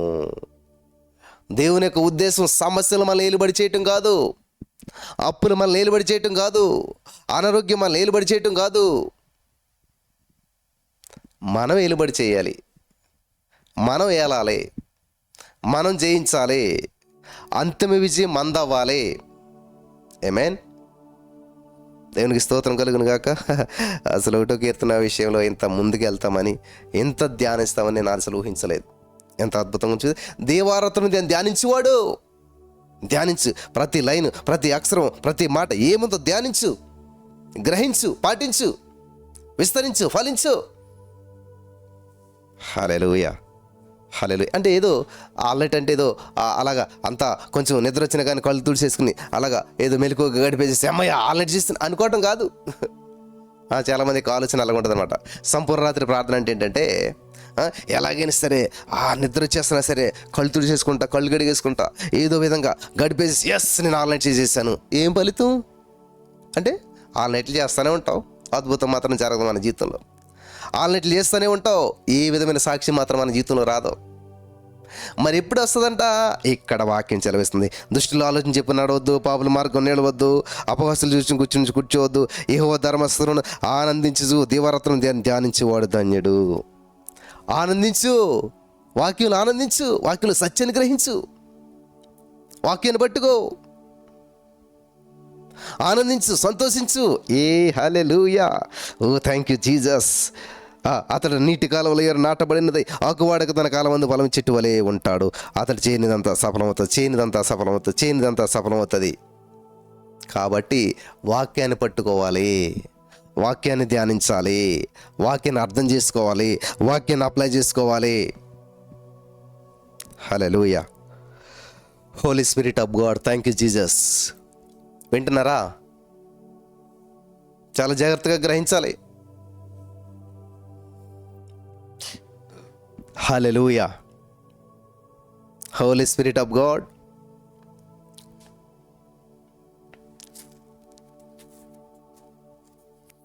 In the name of Jesus, mighty miracles in the name of Jesus. కాబట్టి ఈరోజు నీ మాటలు వింటున్న ప్రియులరా, నా ఉద్దేశం, నా ఆశ కూడా మీరు వర్ధిల్లాలి. నా ప్రియుడ, ఆత్మలో వర్ధిల్లుచున్న ప్రకారం అన్ని విషయాల్లో వర్ధిల్లాలి, అన్నీ వర్ధిల్లాలి. అతడు చేయనది అంతా సఫలము. వండర్ఫుల్ కదండి. దేవుని యొక్క ఉద్దేశాలు ఎలాగున్నాయి, వాక్యం ఎలాగుంది తెలుసా? ఆత్మలో వర్ధిల్చిన ప్రకారం అన్ని విషయాల్లో వర్ధిల్లాలి. అలాగే ఇక్కడేం చెలవిస్తుంది? అతడు చేయనది అంతా సఫలమవుతుంది. ఆమేన్, ఆమేన్, హల్లెలూయా, హల్లెలూయా. అంతా చెప్పండి మీరంతా కూడా, అంతా సఫలమే, అంతా సఫలమే. హల్లెలూయా. అన్ని విషయాల్లో వర్ధిల్లాలి, అంతా సఫలమే. అన్ని విషయాల్లో వర్ధిల్లాలి, అంతా సఫలమే. చూసారా ఏమన్నా అక్కడ? నా ప్రియుడ, ఆత్మలో వర్ధిల్చిన ప్రకారం అన్ని విషయాల్లో అన్ని విషయాల్లో వర్ధిల్లాలి. ఇక్కడ ఏమంటున్నాడు? అతడు చేయనిది అంతా సఫలమే. హల్లెలూయా. దేవునికి స్తోత్రం కలుగును గాక. ఎంత సత్యం ఉందండి వాక్యములను, ఎంత జీవం ఉందండి వాక్యంలోను. మరి ఎందుకని మనం ఇంకా లోట్లో ఉంటూ ఉన్నాం? ఎందుకని ఇంకా మనం బంధకాల్లో ఉంటూ ఉన్నాం? ఎందుకని ఇంకా మనం సమస్యల్లో కొట్టుమిట్లాడుతూ ఉన్నాం? అంటే సత్యము మిమ్మల్ని స్వతంత్రులుగా చేస్తుంది. సత్యము తెలియకపోవటం వల్ల, సత్యాన్ని గ్రహించకపోవటం వల్ల.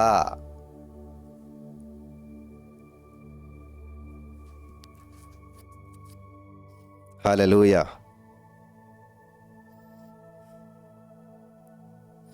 Thank you Jesus. హల్లెలూయా, హల్లెలూయా, హల్లెలూయా. Holi spirit of God, thank you Jesus.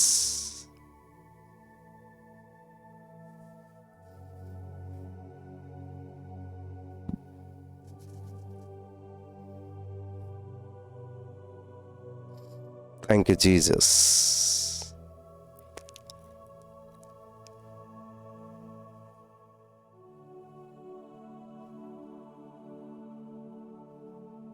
Thank you Jesus. ఇక నుంచి మీ యాటిట్యూడ్ మార్చుకుంటారా? ఆలోచన మార్చుకుంటారా? నేను వర్ధిల్లాలి, నేను విస్తరించాలి, నేను ఫలించాలి అంటే ఏం చేయాలి? ఈరోజు వాక్యం సెలవిస్తూ ఉంది. నువ్వు ఎలా నడవాలో, ఎలా నడవకూడదు, ఎక్కడ నిలవాలో, ఎక్కడ నిలవకూడదు, ఎక్కడ కూర్చోవాలో, ఎక్కడ కూర్చోకూడదు. నువ్వు చేసేదంతా సఫలం అవ్వాలంటే, నువ్వు చేసేదంతా ఫలించాలంటే ఏం చేయాలి? చాలా జాగ్రత్తగా ఉండాలి. హల్లెలూయా, హల్లెలూయా. వాక్యాన్ని పట్టుకోండి, వాక్యపు లోతుల్లోకి వెళ్ళండి.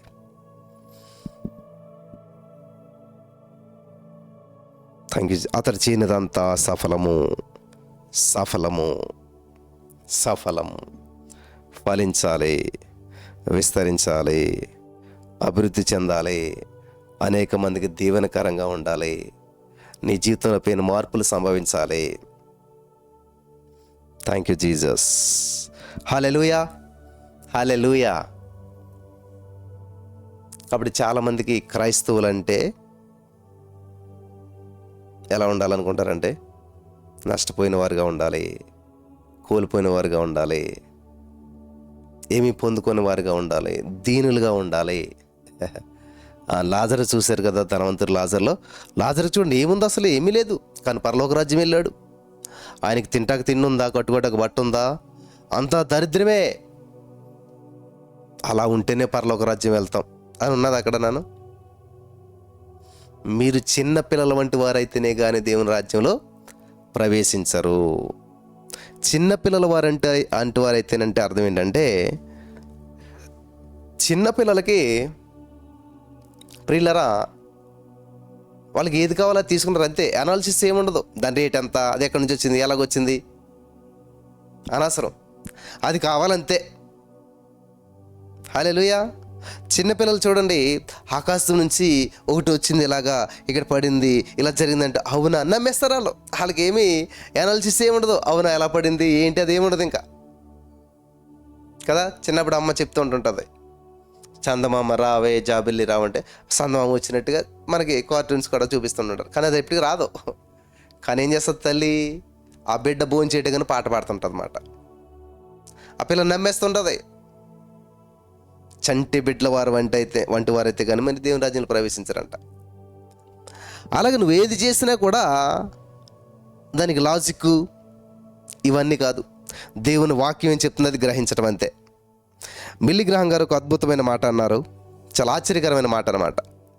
బైబిల్ గ్రంథంలో యోనాను చేప మింగేసిందని రాయబడి ఉంది. కానీ ఒకవేళ పొరపాటున లేకపోతే బైబిల్లోనే యోనానే చేపను మింగేశాడని రాయబడి ఉంటే నిస్సందేహంగా నమ్మేస్తాను నేను. ఎందుకంటే బైబిల్లో రాయబడి ఉంది కాబట్టి అది సత్యం అంతే. అది ఎలా జరుగుతుంది, హౌ ఇస్ ఇట్ పాసిబుల్ నాకు తెలియదు. అదంతా కూడా దేవుడు చెప్పాడు, యోనానే చేపను మింగేశాడని రాయబడి ఉంటే నమ్మేస్తాను నేను. ఎందుకంటే బైబిల్లో ఉంది కాబట్టి, బైబిల్లో రాయబడింది కాబట్టి, అది బైబిల్ పరిశుద్ధాత్మ ప్రేరేపణ ద్వారా రాయబడింది, దేవుడు రాయించాడు కాబట్టి అది ఖచ్చితంగా అందులో డౌట్ లేదు. నమ్మేస్తాను నేను. యోనానే చేపను మింగేశాడంటే నమ్మేస్తాను. గొప్ప సేవకుడు యేసుక్రీస్తు ప్రభువుల వారి తర్వాత చెప్పాలంటే భూలోక రాజ్యంలో మనుషుల్ని ప్రభావితం చేసి కొన్ని కోట్ల మందిని రక్షించింది బిల్లీ గ్రాహం గారు. అటువంటి ఆయన ఆ మాట అన్నాడు చూసారా, నేను ఇంకా అనాలిసిస్ చేయను, నేను ఇంకా అసలు ఆలోచించను, అది రాయబడింది కాబట్టి నమ్మేస్తాను. ఈరోజు నీ యొక్క వాక్యం వింటున్నటువంటి మీలో చాలామంది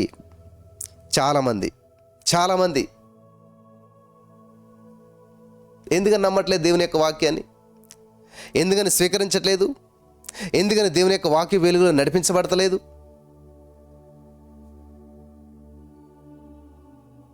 చెప్పాలి. బ్రదర్ నిజమేనంటారా? ఇలా థ్యాంక్ యూ చేసి పెళ్ళి అవుతుంది అంటారా? ఉద్యోగం వస్తుంది అంటారా? ఖచ్చితంగా జరుగుతుంది అంటారా? మళ్ళీ అడుగుతారు ఫోన్ చేసి. ఆల్రెడీ జరుగుతున్నాయి కదా, జరుగుతున్నటువంటి వారి సాక్ష్యాలు వింటున్నారు కదా. మళ్ళీ వీళ్ళు నన్ను ఫోన్ చేసి, బ్రదర్ ఇది జరుగుతుంది అంటారా? ఖచ్చితంగా అవుతుంది అంటారా? ఇది నిజమేనంటారా? జరుగుతుంది కదా ఇలా చేస్తేని. మళ్ళీ నన్ను షూరిటీ అడుగుతారు. నేను షూరిటీ సాక్షి సంతకం నేను పెడితే ఖచ్చితంగా జరుగుతుందమ్మా అని నేను సంతకం పెట్టాను అనుకోండి, అది నేను మాట ఇచ్చాను అనుకోండి. అప్పుడు వీళ్ళు ఏం చేస్తారు? ఫోన్ చేసి మళ్ళీ మీరు చెప్పరు కదా జరుగుతుందని.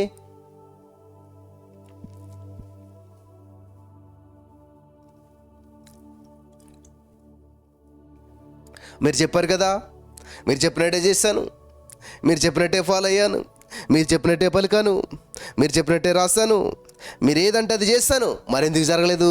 దేవుడిని అడగడానికి నన్ను అడుగుతారు అప్పుడు. కాబట్టి నేను ఏమంటానంటే అమ్మ నేను కదా చేసేది అద్భుతం, దేవుడు చేస్తాడు. కాబట్టి మీ నమ్మకాన్ని బట్టి, మీ విశ్వాసాన్ని బట్టి ఉంటుంది. అది నా మీద కాదు, దేవుడి మీద కాదు ఆధారపడింది, నీ మీద ఆధారపడుతుంది. నీ యొక్క విశ్వాసం లెవెల్ మీద ఆధారపడుతుంది. హల్లెలూయా, Holi spirit of God, thank you Jesus. కాబట్టి నువ్వు చేసేదంతా సఫలమవుతుందంట. సరే, మరి తర్వాత ఏముంది? దుష్టులు అలాగూ ఉండక గాలి చెదరగొట్టు పొట్టు వలె ఉంటారు.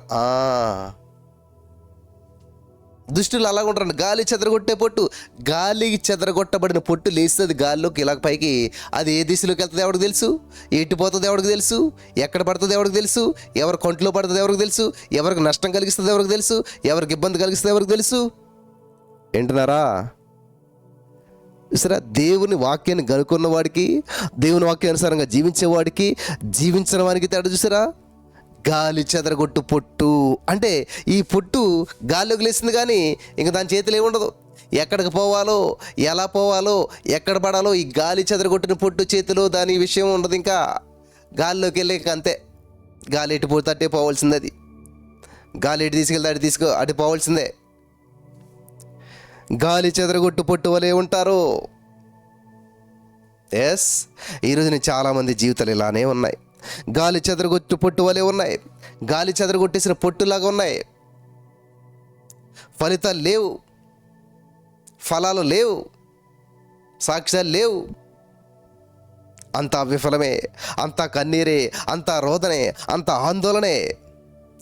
ఏమీ అర్థం కావట్లేదు బ్రదర్. జీవితం గందరగోళంలో ఉన్నాం, ఆందోళనలో ఉన్నాం. అంటే ఏంటి అర్థం? గాలి చెదరగొట్టిన పొట్టులాగా అలా తిరుగుతున్నాం గాల్లోనూ. మాకు ఏ ఆధారం లేదు. మరి దుష్టుల పోర్షన్ కదా అది. దుష్టుడు కదా అలా ఉండవలసింది, దుష్టుడు కదా అలా చేయవలసింది, దుష్టుడు కదా అటువంటి సాక్ష్యం పలకవలసింది. కానీ నువ్వే పలికెత్తున్నావు కదా.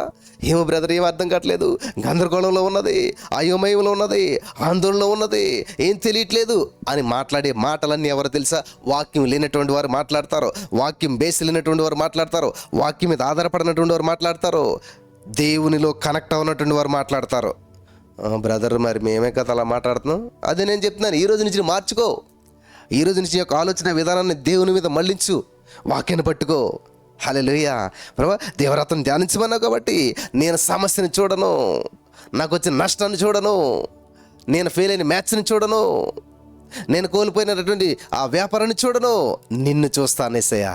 ఎందుకంటే నీ కుడి చేతిలో దీర్ఘాయువును, నీ ఎడమ చేతిలో ఐశ్వర్యం, ఇవన్నీ ఉన్నాయంట. మరి ఏం చేయాలి? ఆయన చేతి వైపు చూడు, ఆయన ముఖం వైపు చూడు, ఆయన వైపు చూడు. ఇప్పుడు చేతిలో ఏదైనా ఉందంటే ఎందుకు? చేతిలో ఏదైనా ఉందంటే ఎందుకు పెట్టుకుంటాం చేతిలో మనం? ఎవరికైనా ఇవ్వటే కదా. సో దేవుడు ఇవన్నీ కూడా చేతిలో పెట్టుకుని ఏం చేస్తున్నాడు అంటండి, మనం చదువుకుంటూ వచ్చి ఉన్నాం రాత్రికాల సమయంలోనే. ఇవి చాలా ప్రాముఖ్యమైన విషయాలు. హల్లెలూయా, హల్లెలూయా, హల్లెలూయా. Holi spirit of God, thank you Jesus. హల్లెలూయా. కీర్తన 16:11 నీ కుడి చేతిలో నిత్య సుఖములు కలవు. నిత్య సుఖము, కొద్ది సుఖం, అప్పుడప్పుడు సుఖపడతాం కాదు. అమ్మయ్య నేను సుఖపడతాను అనుకున్నానులే పెళ్ళయ్యాక. అమ్మయ్య ఉద్యోగం వచ్చాక నేను సుఖపడతాను అనుకున్నావు.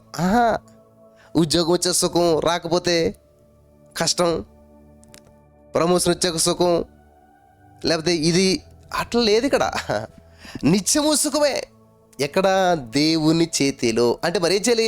ఆయన యొక్క బలిష్టమైన చేతి దీన మనసులో ఉండాలి. నువ్వు దీనుడై నలిగిన హృదయం కలిగిన వాడై నా మాట వింటాడు, వాడు నేను దృష్టించినాను అంటే వాడికి దీర్ఘాయువు ఇస్తాను అని చెప్తున్నాడు అన్నమాట దేవుడు. నిత్య సుఖం ఇస్తాను వాడికి. Thank you Jesus. సామెతల 3:16 కుడి చేతిలో దీర్ఘాయువును, ఎడమ చేతిలో ధన ఘనతలు. Wonderful, wonderful, wonderful. చూసారా? ఆయనంట దినమెల్లా చేతులు నీ వైపు చాపుతున్నాడంట. హల్లెలూయా. దినమెల్లా చేతులు చాపుతున్నాడంట. ఒక బిడ్డ నీ దగ్గరికి రావాలని ఏం చేస్తావు? ఇదిగో నా చేతిలో బిస్కెట్, నా చేతిలో చాక్లెట్. చెప్పాలంటే దేవుడికి ఈ యొక్క ధన ఘనతలు, దీర్ఘాయువు, నిత్య సుఖాలు, ఇవన్నీ చాక్లెట్లు, బిస్కెట్ లాంటివి అన్నమాట. చూపిస్తున్నాడు దేవుడు నీకు. ఇగో నా చేతులు ఇవన్నీ ఉన్నాయి అంటే అర్థం ఏంటి? నువ్వు వచ్చావంటే నీకు ఇస్తాను. అంతే కదమ్మా. ఏ ట్రైన్లోనో బస్సులోనో ఎక్కడన్నా మనకు పిల్లలు కనపడ్డారు అనుకోండి, ఇదిగో చాక్లెట్, నా దగ్గర చాక్లెట్ ఉంది, నా దగ్గర బిస్కెట్ ఉంది అని ఏం చేస్తావు? చూపిస్తావు. వాళ్ళు ఎందుకు వస్తారు? నీ చేతిలో ఉన్న దాని కొరకు వస్తారు. అంటే నీ చేతులు ఎందుకు పెట్టుకున్నావు? అది ఇవ్వటానికే. కాబట్టి ఇక్కడ దేవుని యొక్క ఉద్దేశం ఏంటంటే కుడి చేతిలో నిత్య సుఖాలు ఉన్నాయి, కుడి చేతిలో దీర్ఘాయువు ఉన్నది, ఎడమ చేతిలో ధనఘనతలు ఉన్నాయి. ఎడమ చేతిలో ధనము ఘనత, ధనము ఘనత, ధనము ఘనత. హల్లెలూయా, హల్లెలూయా, హల్లెలూయా. In the name of Jesus. యేసయ్యా, యేసయ్యా నీకే మహిమ, మహిమ, మహిమ, మహిమ. ధనము ఘనత నా కోసమే నీ చేతిలో పెట్టుకుని కూర్చున్నావు. దినమెల్లా చేతులు చాపుతున్నాడు అండి యేసయ్య. దినమెల్లా మన చేతులు మన వైపు ఆయన చేతులు చాపుతూ ఉన్నాడంట. ఎందుకనంటే ఎప్పుడైనా నువ్వు చూడకపోతావా? ఎప్పుడైనా నువ్వు చూడకపోతావా? ఎప్పుడైనా ఆయన యొక్క చేతుల వైపు నువ్వు చూస్తావా? నిన్ను రమ్మని పిలుస్తున్నాడు ఆయన. హల్లెలూయా. రమ్మనుచున్నాడు నిన్ను ప్రభు యేసు, వాంఛాతో తన కరము చాపి రమ్మనుచున్నాడు. ఎటువంటి శ్రమలందునన్ ఆదరణ నీకిచ్చునని. ఎటువంటి శ్రమలైనా, ఎటువంటి పరిస్థితులైనా ఆదరణ ఇస్తాడంటే నీకు. హల్లెలూయా, హల్లెలూయా. ఆదరించే దేవుడు నీకున్నాడు. ఎటువంటి శ్రమల్లో ఉన్నా సరే రమ్మంటున్నాడు యేసయ్య. ఆయన కరములు చాపుతున్నాడు, ఆయన చేతులు చాపుతున్నాడు. ఏమున్నాయంట? కుడి చేతిలో సుఖజీవం, నిత్య సుఖములు ఉన్నాయంట, దీర్ఘాయువు ఉన్నదంట. ఎడమ చేతిలో ధనము ఘనత ఉన్నాయంట. హల్లెలూయా. ధనము ఘనతతో, సుఖజీవంతో, దీర్ఘాయువుతో నువ్వు వర్ధిల్లాలని ఇవన్నీ చేతిలో పట్టుకుని ఎదురు చూస్తూ ఉన్నాడు. చూడండి, ఎవరైనా వస్తే పూలదండ పట్టుకుని ఎలాగ ఎదురు చూస్తాం, అలాగే దేవుడు ఇవన్నీ పట్టుకుని ఎదురు చూస్తూ ఉన్నాడు. నీకోసం చూస్తూ ఉన్నాడు. రమ్మని పిలుస్తున్నాడు. హల్లెలూయా. రమ్మని పిలుస్తున్నాడు. ఎందుకు తెలుసా? నువ్వు వచ్చినట్లయితే అవన్నీ నీకు ఇవ్వటానికే. ఆయనది ఎటర్నల్. దేవుడు ఆల్రెడీ నిత్యుడు. ఆయన చేతిలో ఉన్నాయన్నీ ఆయన కోసం కాదు, నీ కోసమే. ఆయన చేతిలో ఉన్నాయి ఆయన కోసం కాదు, అది నీ కోసమే, నీకు ఇవ్వడం కోసమే. హల్లెలూయా. Holi spirit of God, thank you Jesus. నిజంగా చాలా ఆశ్చర్యకరమైన విషయం ప్రియులారా. దేవుని యొక్క కృప ఎంతగా విస్తరించిందో నేను చెప్పాలని ఆశపడుతున్నాను. నా జీవితంలో ఎన్నో అద్భుతాలు దేవుడు చేస్తున్నాడు, చేస్తూనే ఉంటాడు. హల్లెలూయా. దేవునికి మహిమ కలుగును గాక. దేవుడు నమ్మదగినవాడు, మన దేవుడు గొప్ప దేవుడు, ఆశ్చర్యమైన కార్యాలు చేసేవాడు, సమకూర్పిచ్చేటువంటి వాడు, సహాయం చేసేటువంటి వాడు. జాగ్రత్తగా వింటున్నారా? అంటే ఎప్పుడైతే మనం దేవుని మీద ఆధారపడతామో దేవుడు చేసే కార్యాలు ఎలా ఉంటాయి చూడండి. నాకు ఎవరో ఒక సేవకుడు ఫోన్ చేశాడు. ఫోన్ చేసి ఆయన చేస్తున్న పరిచర్య ఫొటోస్ అని నాకు పంపించాడు. మేము ఇట్లా చేస్తున్నాం అట్లా చేస్తున్నాం అని చెప్పారు. దేవునికి స్తోత్రం, మంచిది. అయితే ఆయన ఏమన్నాడంటే, సపోర్ట్, మాకు హెల్ప్ చేయండి అని అన్నాడు. నేను అన్నాను, సారీ నేను హెల్ప్ చేయను అని చెప్పాను. అలాగే ఇంకెప్పుడు ఎవరిని అడగొద్దని చెప్పాను. ఎలా ఉంటుంది, ఎంత బాధ ఉంటుంది వాళ్ళకి. వీని సపోర్ట్ చేయడు, పైగా మళ్ళీ మనం ఎక్కడ అడగొద్దు అంటున్నాడు అని చాలా బాధగా ఉంటుంది కదా. ఇక్కడ దేవుని యొక్క వాక్యం సెలవిస్తుంది, నన్ను అడుగుము అన్నాడు కదా దేవుడు. నిజంగా మనం దేవుని మీద ఆధారపడ్డప్పుడు చేసే కార్యాలు ఎలా ఉంటాయంటే, నేను ఆ మాట ఆయనకి ఎలా చెప్పగలిగానంటే నా అనుభవంలోంచి నేను చెప్పగలిగాను అనమాట. సో దానికి ఆ మెసేజ్ రావడానికి ఒక గంట ముందు నాకు ఏం జరిగిందంటే, నేను చెప్పలేదు, నేను చేయలేదు, నేను అడగలేదు, అసలు దేవుని దగ్గర కూడా నేను ఆ విషయం గురించి మాట్లాడలేదు అంటా ఉన్నదనమాట. హల్లెలూయా.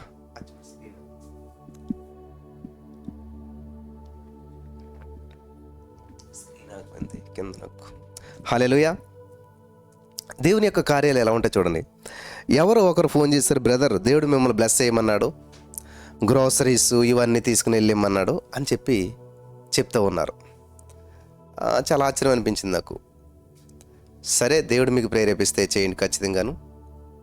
దేవుడు చెప్పినట్లయితే మీరు ఖచ్చితంగా చేయండి అని చెప్పి నేను వారికి చెప్పాను. వారు వచ్చి చూడండి దేవుడు ఎంత గొప్పవాడు. నా భార్య నాకు చెప్పింది, ఇంట్లో ఇది ఈ పలానాది అయిపోయింది, ఇది తెచ్చుకోవాలి, మనం కందిపప్పు అయిపోయింది తెచ్చుకోవాలి, లేకపోతే ఇట్లా కొన్ని చెప్పింది. అసలు చాలా చిన్న విషయాలు అవి, కానీ దేవుడు వాళ్ళకి చెప్పాడంట.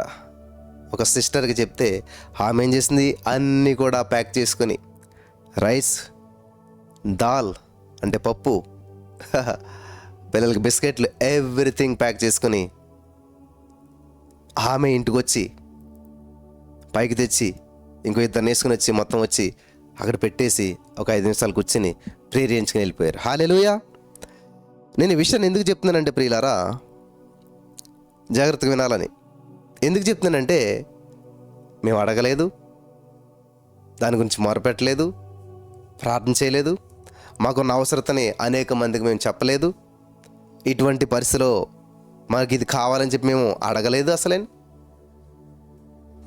నేను ఎప్పుడు ఒక మాట చెప్తుంటాను, 23వ కీర్తన 1 వచనం అందరూ రాసుకుంటారు, కానీ చివరి వచనం నేను పట్టుకుంటానని చెప్తాను. ఏముంటుంది అందులో? కృప క్షేమములు మీ వెంట పడతాయి. హల్లెలూయా. నేను అదే చెప్పాను, మీరు డబ్బులు అడగొద్దు ఎవరినని. నన్ను చాలామంది సేవకులు అడుగుతూ ఉంటుంటారు, వాళ్ళకి అందరూ ఒకటి సలహా ఇస్తాను, లైఫ్లో మీరు ఎప్పుడు ఇంకా అడగొద్దు, మిమ్మల్ని వెంటాడాలి, మీ వెంట పడాలి. హల్లెలూయా. మీ వెంట పడాలి, మీరు వెంట పడొద్దు, మీరు ఎదురు చూడొద్దు, మీకోసం జనాలు ఎదురు చూడాలి, మీకోసం డబ్బు ఎదురు చూడాలి.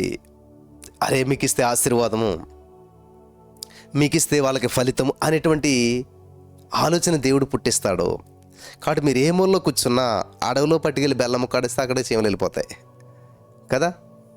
ఆ బెల్లం పట్టుకొచ్చి నువ్వు బెడ్రూమ్లో పెట్టుకుంటే చీమలు వచ్చేస్తాయి. ఎక్కడ పెట్టుకుని వస్తాయి కదా, ఖచ్చితంగా వస్తాయి. ఎక్కడున్నా ఖచ్చితంగా వస్తాయి. నువ్వు బెల్లం ముక్క లాంటివాడు, నువ్వెక్కడుంటే అక్కడికి ఆశీర్వాదాలు వెంట రావాల్సిందే. నువ్వు ఏ మూలలో ఉన్నా, ఏ పరిస్థితిలో ఉన్నా, హల్లెలూయా, నేను ధైర్యంగా చెప్పగలుగుతాను. మీరే సాక్ష్యం అంతా కూడా. ఇంతవరకు ఇన్ని సంవత్సరాలు నా యూట్యూబ్ ఛానల్ ఎక్కడ కూడా ఫోన్పే, గూగుల్ పే అనేటువంటిది లేదు. మరి ఎలా నడుస్తుంది పరిచర్య అంటే ఎస్, ఖచ్చితంగా మీరంతా సపోర్ట్ చేస్తున్నారు చాలామంది. కానీ మీరిస్తున్న సంగతి మీ పక్కలు కూడా తెలియదు. మరి ఎలాగా? అట్లాగా దేవుడు ఎవరిని ప్రేరేపించాలో, ఎవరిని లేపాలో వాళ్ళని లేపి నడిపిస్తూ ఉన్నాడు. హల్లెలూయా! చాలా అద్భుతమైన విషయాలు. బుక్స్ పార్సల్ చేయటానికి మరి అసలు ఎలాగాని నేను ఏం వాడుతున్నానంటే యూజ్డ్ ఫ్లెక్సీస్ ఉంటాయి కదా, ఫ్లెక్సీ పేపర్లు అన్నీ బ్యానర్స్ చేయించినవి అన్నీ పాడేస్తారు. దాన్ని తెచ్చి నేను బుక్స్ పార్సల్ చేస్తూ ఉన్నాను. కానీ అది ఎక్కడ చూసినా దొరకట్లేదు. ఎన్నో తిరిగాను, ఎన్నో చేశాను, దొరకట్లేదు. ఎవరితో ఒకసారి మాట్లాడితే ఎలాగంటే నిజంగా అద్భుతం చూడండి. బ్రదర్, మా బ్రదర్ అవే చేస్తాడు, మీకు కావాలంటే నేను చెప్పండి పంపిస్తాను ఇంటికి, ఎన్ని కావాలి చెప్పండి. అయ్యి బాబు ఎన్ని కావాలంటారేంటి, సరే ఒక 5 పంపించానంటే చెప్పినటువంటి నెక్స్ట్ డే మార్నింగ్కే నా ఇంట్లోకి వచ్చేసాయి. కష్టపడలేదు, రూపాయి ఖర్చు పెట్టలేదు. కొంతమంది వచ్చి అవి పట్టుకొచ్చి కొత్తవి, జస్ట్ వాటి మీద ఏం మార్క్ లేదు, మంచిగా అనిపించింది, అవి ఎక్కడ వేసేసి వెళ్ళిపోయారు. దేవునికి స్తోత్రం. హల్లెలూయా! కృపాక్షేమలు ఏమవుతాయంటండి? నన్ను వెంబడిస్తాయి, నా వెంట పడతాయి, నేను పలుకుతానే ఉంటాను, కలుగుతూ ఉంటుంటాయి. హల్లెలూయా! అలాగే రీసెంట్గా బుక్స్ అయిపోయినాయి, మళ్ళీ 100 స్తుతుల పుస్తకాలు ఆల్మోస్ట్ అయిపోయి వచ్చాయి. ఇంకొక 1000 ఎన్నో ఉన్నాయి. మళ్ళీ సడన్గా ఎవరన్నా కావాలంటే మళ్ళీ ఎలాగని చెప్పి మళ్ళీ ఆర్డర్ చేద్దారని ఆశపడుతున్నప్పుడు ఎక్కడో విజయవాడలో చేసాం. ఎలా ఎలా ఎలా అనుకుంటుంటే గమనించాలి, దేవుని కార్యాలు నేను వివరిస్తూ ఉన్నాను. సడన్గా మన ఇంటికి ఒకరు వచ్చారు, ప్రేయర్ చేయించుకున్నారు. ఇట్లాగా అనుకుంటున్నానండి విజయవాడ. అరే విజయవాడ దగ్గర ఎందుకు, ఇక్కడ మన తెలిసిన ఉన్నారు, వాళ్ళ దగ్గరికి వెళ్ళినానంటే సరే అని వెళ్ళాను. వెళితే అసలు విజయవాడ వెళ్తే మనకి ఎంత టైము, ఎంత వృధా అయిపోతుంది, మళ్ళీ వెళ్ళటానికి ఎంత డబ్బులు, ఇదంతా. కానీ అక్కడికంటే చాలా తక్కువలో ఇక్కడ అయిపోవటానికి దేవుడు కృప చూపించారు. నేను అనుకున్నాను అందరూ ఈ పనిచేసే వాళ్ళంతా కూడా అన్యులే ఉన్నారు, అసలు ఈ పని చేసే వాళ్ళు ఖచ్చితంగా దేవుని బిడ్డలుంటే ఎంత బాగుంటుంది, దేవుని వాక్యం తెలిసిన ఉంటే ఎంత బాగుంటుంది అని చెప్పి నేను ఆలోచన చేసినప్పుడు నిజంగా వాళ్ళు చర్చిలో పాస్టర్ గారు అబ్బాయిలే.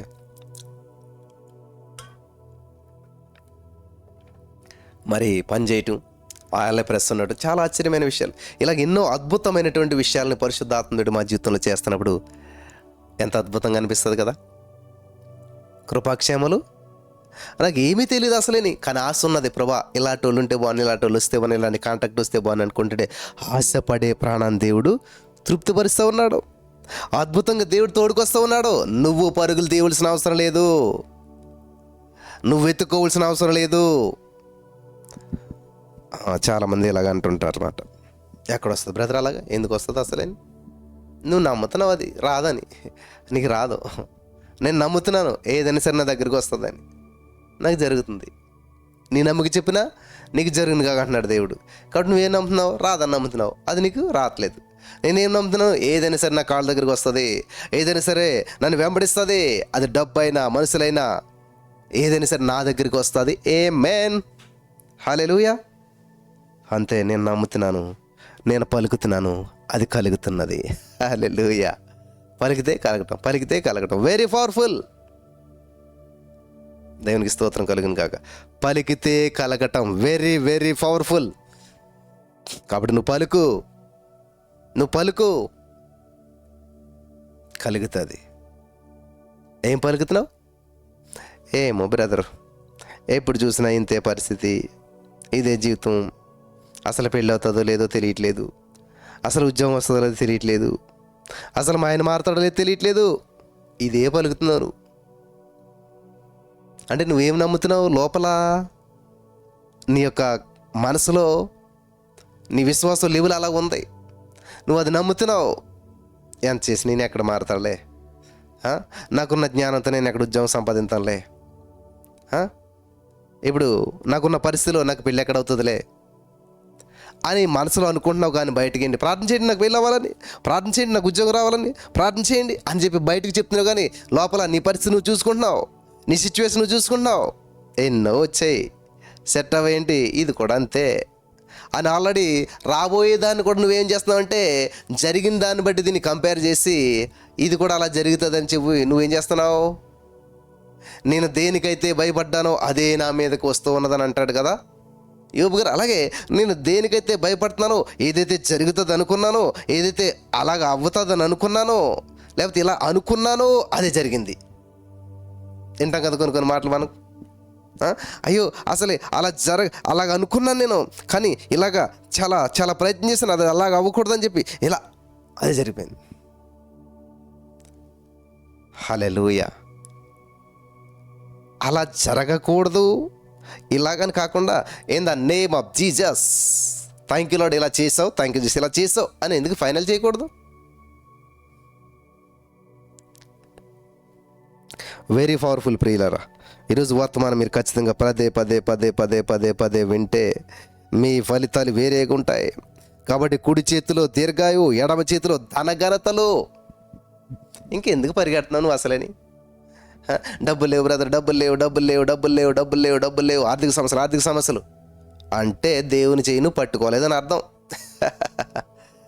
దేవుని చేయి నువ్వు పట్టుకోలేదని అర్థం. ఎందుకంటే ఆయన చేతిలోనే ఉందంట ధనము ఘనత ఉంది, కానీ నీకు అవమానం జరుగుతూ ఉంది. అంటే ఏంటి? దేవుని చేయి పట్టుకోలేదు. తప్పుపోయిన కుమారుడికి ధనం లేదు, ఎందుకని? తండ్రి చేయి విడిచిపెట్టేశాడు. తప్పుపోయిన కుమారుడికి ఘనత లేదు, ఎందుకని? తండ్రి చేయి విడిచిపెట్టేశాడు. తప్పుపోయిన కుమారులో నింద అవమానం, ఎందుకని? తండ్రికి దూరం అయిపోయాడు. ఓహో, మీకే తెలుస్తుంది ఇప్పుడు ఇదంతా కూడాను. నీ జీవితంలో కూడా ఇలాగే ఉంది పరిస్థితి అంతా కూడాను. నీ జీవితంలో కూడా ఇటువంటి సిచ్యువేషన్ కూడా నువ్వు వెళ్తూ ఉన్నావు. ఏంటంట ప్రజెంట్ నీ సిచ్యువేషన్ ఏంటంట? ధనం లేదు, ఘనత లేదు. అంటే అర్థం ఏంటంటే ఇవన్నీ దేవుని చేతిలో ఉన్నాయి. నువ్వు దేవుని చేయి పట్టుకుంటే ఆ చేతిలో ఉన్న ధనము ఘనత నీకు ప్రవహిస్తుంది. ఆమేన్. ఎందరో ఆయన యందు విశ్వాసం ఉంచారు వారందరికీ ఆయన బిడ్డలై అధికారం ఇస్తాడు. ఆమేన్. అవకాశం ఇస్తాడు. ఆమేన్. వారసత్వం ఇస్తాడు. ఆమేన్. అంటే ఆయన బిడ్డ అంటే అర్థం ఏంటంటే ఆయన ఆస్తికి హక్కుదారుడు. ఆమేన్. ఏమిటి ఆస్తి అంటే? ఇదే ధనము ఘనత ఆయన చేతిలో ఉన్నాయి, కాబట్టి దానికి హక్కుదారుడు నువ్వే. హల్లెలూయా, హల్లెలూయా. అర్థమవుతుందా వాక్యం అందరికీ? వండర్ఫుల్. అర్థమవుతుందా? హల్లెలూయా. కాబట్టి దేవుని యొక్క హస్తాన్ని పట్టుకో గట్టిగాను. దేవుని యొక్క హస్తాన్ని గట్టిగా పట్టుకో. ఆయన చేతిలో ఘనత ఉంది, ధనం ఉంది. కాబట్టి నువ్వేం చేస్తున్నావు? ఆయన చేతి వైపు చూడకుండా సహాయం ఎక్కడి నుంచి వస్తుంది నాకు? కొండలతో నేను కన్నులెత్తుచున్నాను. ఏసన్న గారు రాశారు కదా పాట. కొండ కలవరపడినే కొండల తట్టు నా కన్నులెత్తుదునా. కలవరంతో కొండల వైపు వదిలే కన్నులెత్తి ఏముంటుంది? కొండలో ఏముంటుంది? కొండల వైపు చూస్తే ఏముంటాయి? కొండలు కదులుతాయా మెదులుతాయా? There is no use.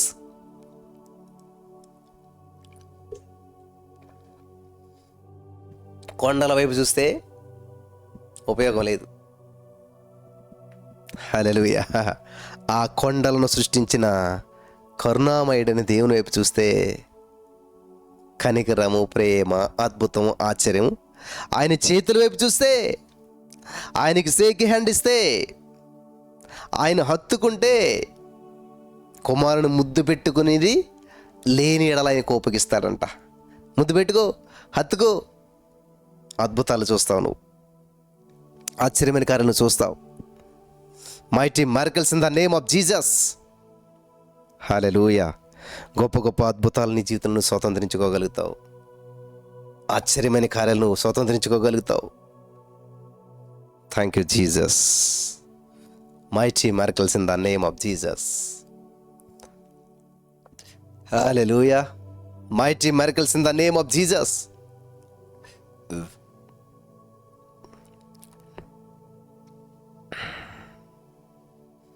కాబట్టి సామెతలు 3:16, కీర్తన 16:11 పట్టుకోండి గట్టిగాను. పలకండి, ప్రవచించండి, విస్తరించండి. హల్లెలూయా. ఫలించండి. అభివృద్ధి చెందండి. అనేక మందికి దీవెనకరంగా ఉండాలి. అది దేవుని యొక్క ఉద్దేశం, అది దేవుని యొక్క ప్రణాళిక. హల్లెలూయా, అది దేవుని యొక్క ప్రణాళిక.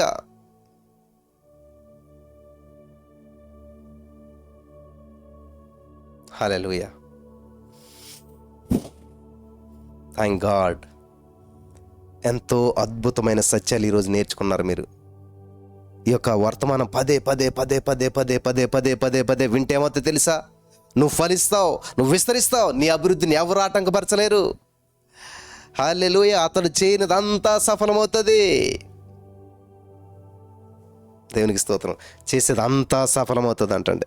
అంతా సఫలమవుతుంది, కొంత కాదు, అంతాను.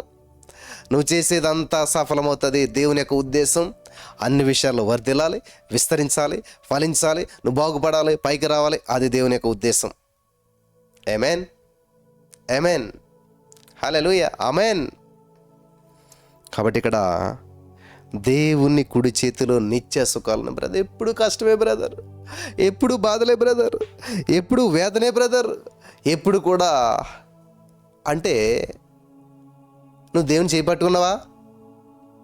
తప్పిపోయిన కుమారులాగా తప్పిపోయి దూరం అయిపోయావు.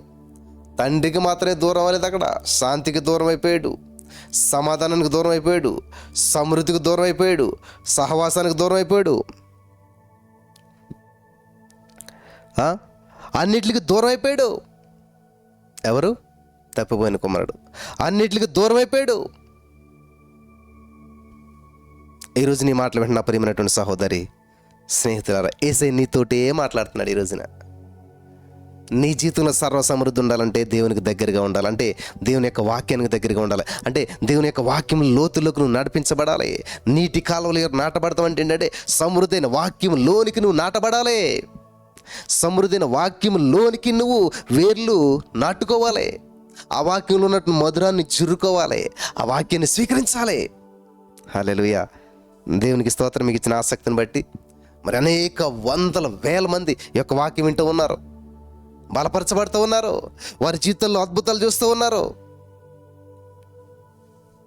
అంటే వాక్యపు లోతుల్లోకి నడిపించబడుతూ ఉన్నారు, వాక్యపు లోతులోకి నడిపించబడుతూ ఉన్నారు. అంటే అర్థం ఏంటంటే అతడు నీటి కాలువల యోరన నాటబడి, మీరంతా నీటి కాలువలో నాటబడ్డారు. నీటి కాలువలో నాటబడినటువంటి వారు మీరంతా కూడాను మరి ఏమవుతారంటే మీరు ఫలిస్తారు, విస్తరిస్తారు, అభివృద్ధి చెందుతూనే ఉంటారు. ఏ కీడు వచ్చినా, ఏ తెగులు వచ్చినా, ఏ సమస్య వచ్చినా మీకు ఎంత మాత్రం హాని చేయదు. ఆకు వాడదు. హల్లెలూయా, ఇంచు కూడా మీరు కదలరు అనమాట. ఏ సమస్య వచ్చినా ఆకు వాడదంటే, ఇంకా చెట్టు దాకా సమస్య వెళ్ళటం వేరు.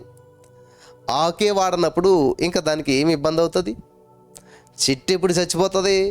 ఆకులన్నీ రాలిపోయినప్పుడు, అది మూడైపోయినప్పుడు చచ్చిపోతుంది. అసలు ఒక ఆకు కూడా ఆకు రాలటం కదా, వాడిపోకపోతే ఇంక చెట్టుకు వచ్చిన సమస్య ఏమొచ్చింది? వింటున్నారా? ఆకు వాడిపోలేనప్పుడు ఆకు ఇప్పుడు వాడిపోతుంది? ఎండ ఎక్కువైనప్పుడు. ఎండ ఎక్కువైతే వాడిపోతుందా? కాదు. ఎండ ఎక్కువైనప్పుడు ఆ ఎండకి ఏం చేస్తుంది? ఎండ అంతా కూడాను ఈ వాటర్ అంతా లాగేసుకుంటుంటుంది అన్నమాట. అప్పుడు ఈ కింద ఉన్న వేర్లు ఇది ఎంత వాటర్ పోతుందో అంత వాటర్ని సప్లై చేసాయనుకోండి, అర్థమవుతుందా? ఇంటేకు అవుట్ గోయింగ్ సమానంగా ఉందనుకోండి, దానికి ఏమీ ఇబ్బంది అనిపించదు. కాబట్టి ఇక్కడ బయట నుంచి ఎండ ఎంత ప్రభావితం చేస్తున్నా కానీ ఈ వేర్లు దానికి అంతకంటే ఎక్కువ సమృద్ధైన వాటర్ని సప్లై చేస్తున్నప్పుడు ఏమవుతుంది? ఆ ఎండ ఏమీ దీన్ని చేయలేకపోతూ ఉంది. ఆ ఎండ దీన్ని ఎంత ప్రభావితం చేసినా ఆల్రెడీ దీంట్లో సమృద్ధైన వాటర్ వచ్చేస్తుంది. కాబట్టి నీటి కాలంలో ఉన్న చెట్టు కాబట్టి ఇది సమృద్ధిగా వాటర్ని ఈ వేర్లు బాగా సప్లై చేసేస్తున్నాయి. కాబట్టి ఆకు వాడిపోవట్లేదు, ఆకులో మార్పులు సంభవించట్లేదు. ఇంకా ఆకే ఏమవ్వలేనప్పుడు చెట్టు ఏమవుతుంది? ఆకు వాడదు. కాబట్టి తన కాలం ఫలం ఖచ్చితంగా ఇచ్చేస్తుంది అనమాట. ఎంత చేసినా ఫలితం ఉండదు. కొంత చెట్లకి ఫలాలు రావు, ఎందుకంటే ఆ కాలానికి అది ఫలించట్లేదు. ఆ కాలానికి అది ఫలించట్లేదు ఎందుకంటే దానికి ఏదో లోపం వచ్చేసింది, దానికి సరైన పోషణ అందట్లేదు, సరైనది ఏదో అందట్లేదు. కానీ నీటి కాలువలో నాటబడిన వ్యక్తి ఏమవుతాడంటే అన్ని సమృద్ధిగా టైం టు టైం అంత సమృద్ధిగా అన్నీ వస్తూ ఉన్నాయి కాబట్టి ఆకు వాడిపోడు, సమస్యల్లో కృంగిపోడు, ఇబ్బందులకు ఇబ్బంది పడడు, రోధించడు, కలవరపడ్డు, దిగులు చెందడు. హల్లెలూయా, దేవునికి స్తోత్రం కలుగును గాక. వింటున్నారా? దిగులు చెందడు.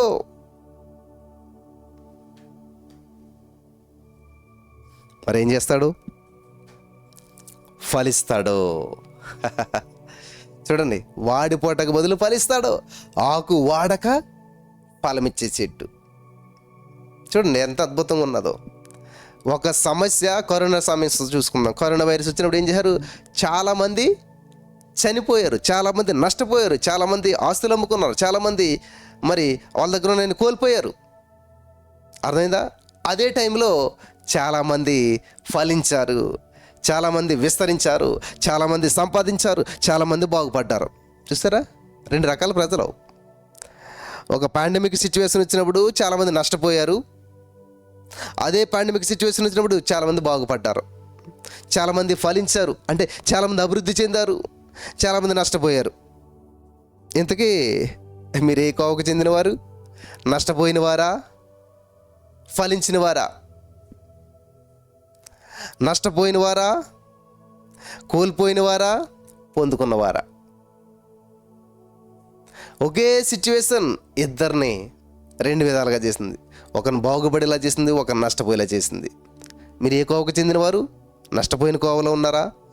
కరోనా వైరస్ వల్ల చాలా నష్టపోయాం, కరోనా వైరస్ వల్ల చాలా కోల్పోయాం, ఆ భయంకరమైన పాండమిక్ సిచ్యువేషన్లో ఏవి దిక్కుతోచిన పరిస్థితుల్లో చాలా నష్టపోయాం. ఇవే ఎక్కువ ఉంటాయి మనకి. కానీ అటువంటి సిచ్యువేషన్లో మేము చాలా బాగుపడ్డాము, చాలా బాగుపడ్డాము అన్నవారు ఎవరైనా ఉన్నారా? ఉండాలి, ఉంటారు. ఇక నుంచి అలాంటి వారే ఉంటారు. ఏ సిచ్యువేషన్ అయినా సరే అది మన బాగు కోసమే. ఆమేన్. దేవుడు చెప్తున్నాడు కదా రోమా 8:20, ఆయన ప్రేమించే వారికి సమస్తము సమకూర్చి ఏం చేస్తారంటండి? మేలుకరంగా చేసేస్తాడు. హల్లెలూయా. సమస్తము సమకూర్చి మేలుకరంగా చేసేస్తాడు. అదంతా కలిపి నీకు ఆశీర్వాదకరంగా మార్చేస్తాడు, అదంతా కలిపి నీకు అద్భుతకరంగా మార్చేస్తాడు. Thank you Jesus. హల్లెలూయా. అదంతా కలిపి నీకు అద్భుతంగా మార్చేస్తాడు, ఆశ్చర్యకరంగా మార్చేస్తాడు.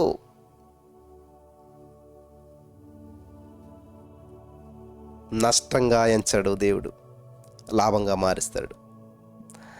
అది లోకానికి నష్టం అవ్వచ్చు, అది నీకు లాభంగా మారుస్తాడు. ఎందుకంటే తనను ప్రేమించే వారికి సమస్తము సమకూర్చి మేలు చేసే దేవుడు, మేలుకరంగా చేసే దేవుడు. ఆమేన్. హల్లెలూయా.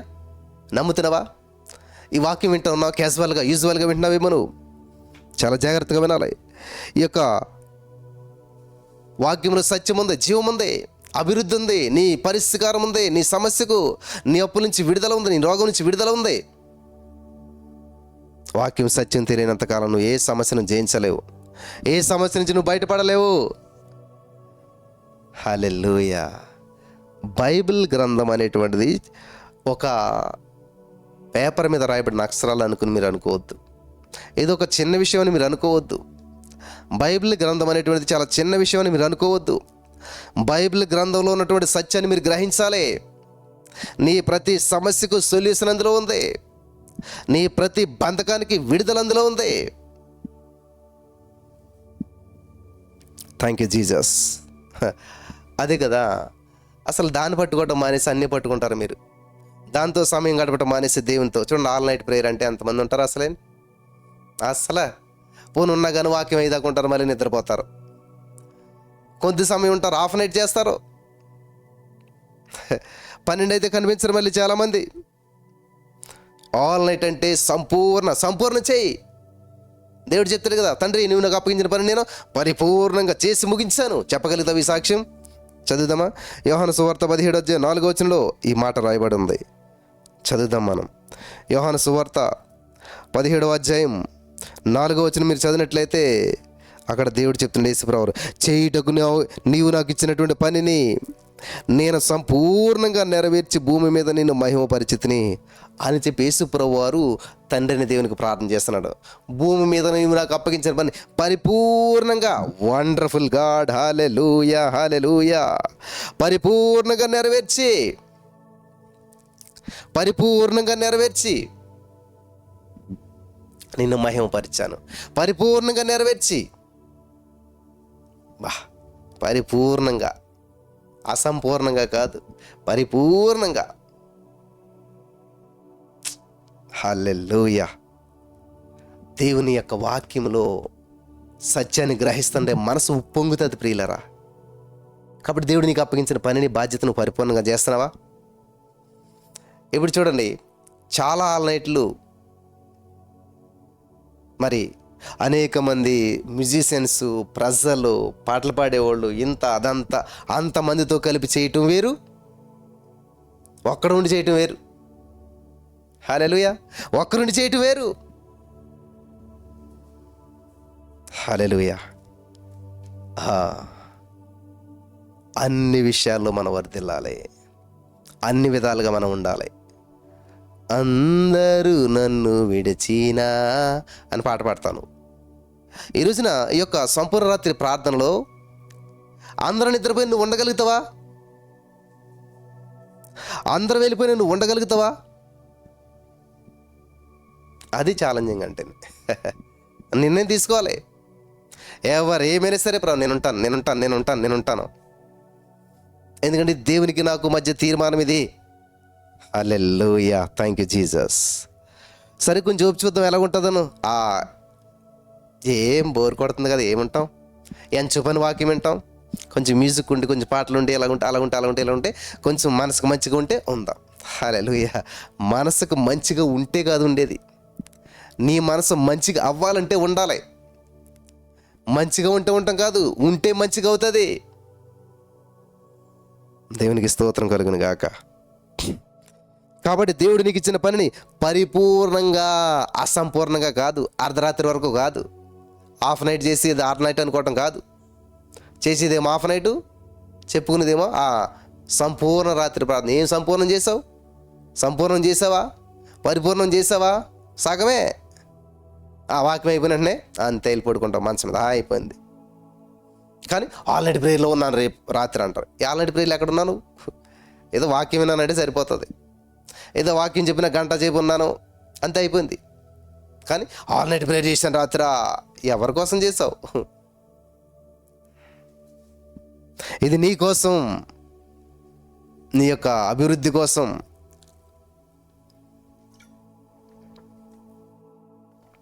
నీ ఫలింపు కోసం. హల్లెలూయా. ప్రియుల, నేనుండే రూమ్ చాలా వేడిగా ఉంటుంది, చాలా వేడిగా. సమ్మర్లో అయితే ఇది పెనమే. కానీ దీంట్లో నేను ఫ్యాన్ వేస్తే యొక్క సౌండ్ డిస్టర్బెన్స్ వస్తుందో ఇవన్నీ అని చెప్పి మీ అందరి సేఫ్టీ కోసం, మీ అందరి యొక్క క్షేమం కోరి ఎంత పరిస్థితులు ఎలా ఉన్నా కానీ పక్కన పెట్టి దేవుని యొక్క వాక్యాన్ని సంతోషంగా మీరు అనుకుంటారు, వాట తాతను అడిగినంత మాటను చాలామంది చాలా రకాల కామెంట్లు చేస్తారు. మధ్యలో కనపడేలా తాగాల, పట్టుకునే తాగాల.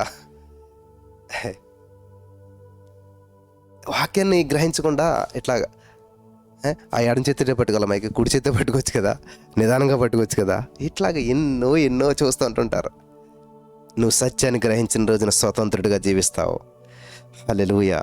సత్యం మిమ్మల్ని స్వతంత్రులుగా చేస్తుంది. కాబట్టి సైతానుగాడు మిమ్మల్ని దారి తప్పిపోనివ్వకండి. సైతానుగాడు మిమ్మల్ని లాగనివ్వకండి.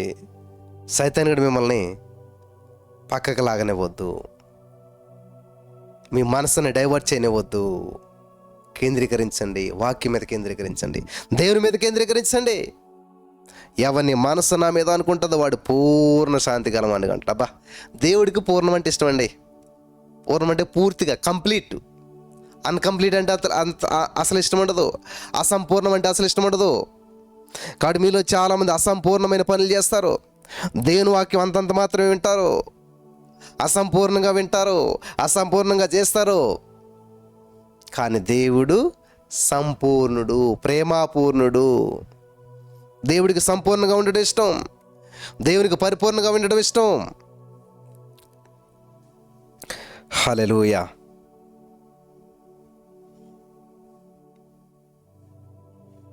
Thank you Jesus. దేవునికి సంపూర్ణంగా ఉండటం ఇష్టం, పరిపూర్ణంగా ఉండటం ఇష్టం. ఉంటావా మరి? సంపూర్ణ రాత్రి ప్రార్థనలో ఉంటావా? సంపూర్ణంగా దేవుని సందులో గడపడానికి ఇష్టపడతావా? నీ సమయాన్ని సంపూర్ణంగా కేటాయిస్తావా? ఉంది బ్రదర్, ఆశ అయితే ఉంది కానీ అందుకోలేకున్నాను. ఉంది బ్రదర్, ఆశ ఉంది కానీ బాడీ సహకరించట్లేదు. ఆసక్తి ఉన్నవాడిని ఏ శక్తి కూడా ఆపలేదు. ఆసక్తి ఉన్నవాడిని ఏ శక్తి ఆపలేదు. తండ్రి, చేయటకు నువ్వు నాకు ఇచ్చిన పని నేను సంపూర్ణంగా నెరవేర్చి భూమి మీద నిన్ను మహిమపరిచాను. చూసారా ఏసయ్య? ఏసయ్య ఏమన్నాడు సరే? పరిపూర్ణంగా, పరిపూర్ణంగా, పరిపూర్ణంగా. సంపూర్ణ రాత్రి పరిపూర్ణంగా చేస్తావా? సంపూర్ణ రాత్రి పరిపూర్ణంగా నువ్వు చేస్తావా? సంపూర్ణంగా నువ్వు గడుపుతావా? హల్లెలూయా. సంపూర్ణ రాత్రి ప్రార్థన వల్ల దేవుడికి ఏదో వస్తుంది నువ్వు అనుకుంటే పొరపాటే. సంపూర్ణ రాత్రి ప్రార్థన వల్ల నీకు వస్తుంది. సంపూర్ణ రాత్రి ప్రార్థన వల్ల ఫలితం నువ్వు పొందుకుంటావు. సంపూర్ణ రాత్రి ప్రార్థన వల్ల మార్పులు నీలో వస్తాయి, దేవుళ్ళ కాదు. హల్లెలూయా. నిజంగా దేవుడు నాకు ఇచ్చినటువంటి ఆ పిలుపుని బట్టి చిన్నతనం నుంచి కూడా ఈ యొక్క సంపూర్ణ రాత్రి ప్రార్థన అంటే చాలా ఆసక్తినిచ్చాడు దేవుడు. ఈ రోజున ఆసక్తిని దేవుడు విస్తరింపజేశాడు, ఫలింపజేశాడు. Thank you Jesus. హల్లెలూయా.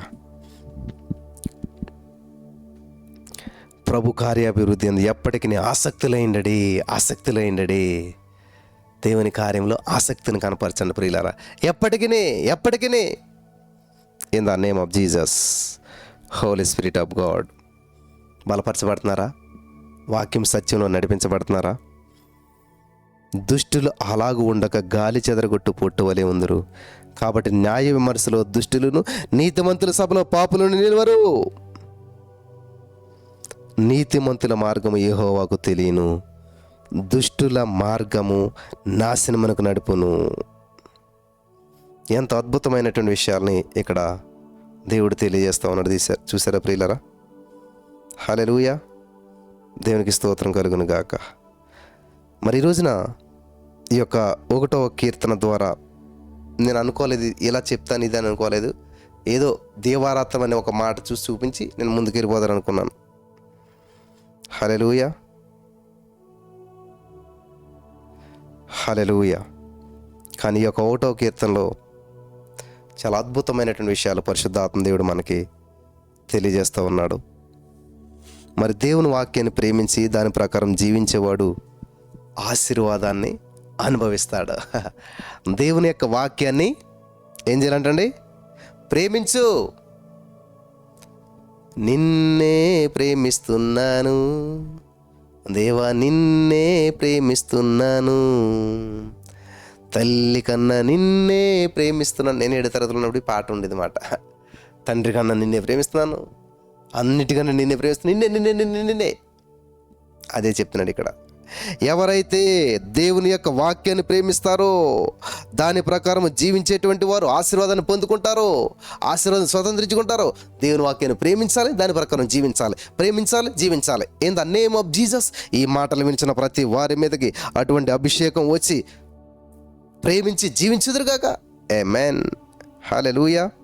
ఇక్కడ దుష్టుల ఆలోచన చెప్పున నడవనటువంటి వాడు ఎవరు అంటే ఇక్కడ 3 స్థాయిలు మనకు కనిపిస్తూ ఉన్నాయి ప్రియులారా. నడవడం, నిలబడడం, కూర్చోవడం. మొదట చెడు ఆలోచన వింటారు, జాగ్రత్తగా గమనించాలి. తర్వాత ఏం చేస్తారు? ఆ మార్గంలో నిలబడతారు. ఆ తర్వాత ఏం చేస్తారు? అదే చెడు జీవన శైలిలో స్థిరపరచబడతారు. కాబట్టి ఇక్కడ మనం తెలుసుకోవాల్సిన విషయం ఏంటంటే చెడు ప్రభావాన్ని ప్రారంభ దశలోనే తిరస్కరించాలి. చిన్న రాజీ పెద్ద పతనానికి దారి తీస్తుంది. పర్లేదులే ఏమవుతుందిలే అని చిన్నగా రాజీ పడ్డామనుకో పెద్ద పతనానికి దారి తీస్తుంది. కాబట్టి ఏదన్నా చెడుతనం వచ్చిందంటే దాన్ని ప్రారంభంలోనే చిన్నగా ఉన్నప్పుడే దాన్ని తెంచేసేయాలి, తుంచేసేసేయాలి. హల్లెలూయా, దేవునికి స్తోత్రం కలుగును గాక. ఇక్కడ 2వ వచనం మనం చూసినట్లయితే యెహోవా ధర్మశాస్త్రమునందు ఆనందించేవాడు. వండర్ఫుల్ కదా. నీ ఆనందం ఎక్కడుంది?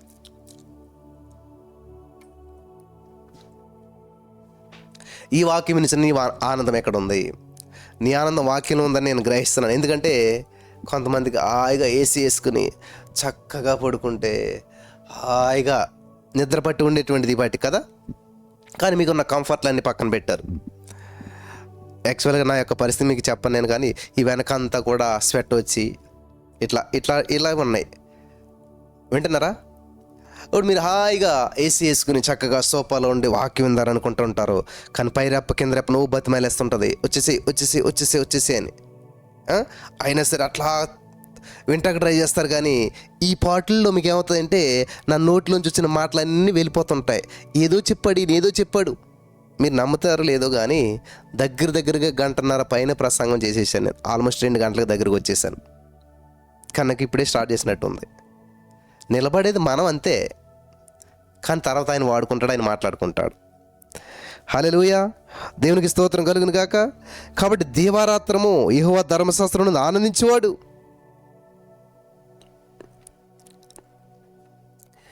ఇక్కడ ఆశీర్వదించబడినటువంటి వ్యక్తి, ఆశీర్వాదం ఉన్నటువంటి వ్యక్తి ఏం చేస్తారంటే కేవలం చెడుని తప్పించుకోవడం మాత్రమే కాదు, కానీ దేవుని వాక్యంలో ఆనందిస్తాడు. హల్లెలూయా, హల్లెలూయా. పగలు రాత్రి కూడా దాన్ని ధ్యానిస్తూ ఉంటుంటాడు. ఏదో వాక్యం చదవటం మాత్రమే కాదు, ధ్యానించటం. విష్ణులాల్ చెప్పినాడు ఒక పాపం వరకు అని టక్కని చదివేసి పక్కన వెళ్ళిపోతారు. మా పిల్లలకి అది చెప్పాలని చెప్తాం కాబట్టి వాళ్ళు ఏం చేస్తారు, పరలోకం అని చెప్పేసి టక్ చేస్తారు పరలోక ప్రార్థన. అంటే అర్థం ఏంటంటే అది చేయాలి కాబట్టి చేసేస్తారు. అందులో ఉన్న అర్థం కానీ అది ఏం తెలియదు ఇంకా. అలాగా చదవటం వేరు, ధ్యానించడం వేరు. హల్లెలూయా. ఫస్ట్ చదవాలి, ఆలోచించాలి, అర్థం చేసుకోవాలి, దాన్ని ఆచరించాలి. చదవాలి, ఆలోచించాలి, అర్థం చేసుకోవాలి, ఆచరించాలి, ఆచరణలో పెట్టాలి. హల్లెలూయా, దేవునికి స్తోత్రం కలుగును గాక. అది నిజమైన ధ్యానం అంటే. బ్రదర్ ధ్యానం అంటే ఏంటి? ధ్యానించాను ఉంది కదా బైబిల్. ఏం ధ్యానించాలి? ఎలా ధ్యానించాలి? ఎలా కళ్ళు మూసుకుని ధ్యానించాలా? అది కాదు ఇక్కడ. ధ్యానించడం అంటే చదవటమే. చదవకుండా నువ్వేం చేయలేవు. స్టార్టింగ్ చదవాలి, చదివిందని ఆలోచన చేయాలి, ఆలోచన చేసిందని అర్థం చేసుకోవాలి, అర్థం చేసుకున్నదాన్ని ఆచరించాలి. అది ధ్యానించడం అంటే. హల్లెలూయా, దేవునికి స్తోత్రం కలుగును గాక. కాబట్టి ఉదయం దేవుని యొక్క వాక్యం చదవటం మాత్రమే కాదు, కానీ రోజంతా ఆ వాక్యం మన నిర్ణయాలను ప్రభావితం చేసేటువంటిదిగా ఉండాలి. రోజంతా కూడా థ్యాంక్ యూ జీసస్. రోజంతా కూడా ఆ యొక్క వాక్యం మనల్ని ప్రభావితం చేయాలి. వాక్యమే మాట్లాడాలి.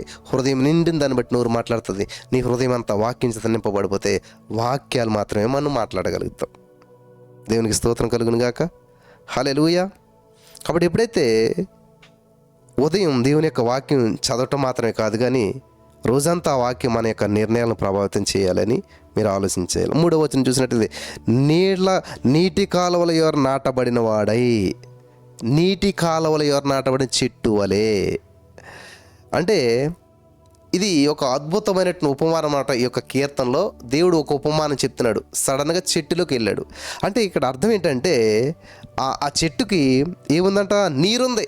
అంటే జీవానికి అవసరమైనటువంటిది నీరుంది. నెక్స్ట్ ఏముంది? వేరుంది. వేరు దేనికి? చెట్టు పడిపోకుండా స్థిరంగా ఉండటానికి వేరుంది. ఇంకోటి ఏముంది? ఆకులు వాడవు, అంటే ఆధ్యాత్మికమైన తాజాతనం ఉంది. హల్లెలూయా. నెక్స్ట్ ఫలిస్తుంది. జీవితంలో ఫలప్రదమైనటువంటి దశ కనిపిస్తూ ఉంది. కాబట్టి దేవుని వాక్యంలో నిలిచినటువంటి వ్యక్తి పరిస్థితులను బట్టి కూలిపోడు. దేవుని వాక్యంలో నిలబడినటువంటి వ్యక్తి పరిస్థితులు బట్టి కూలిపోడు, పరిస్థితులు బట్టి పతనమైపోడు.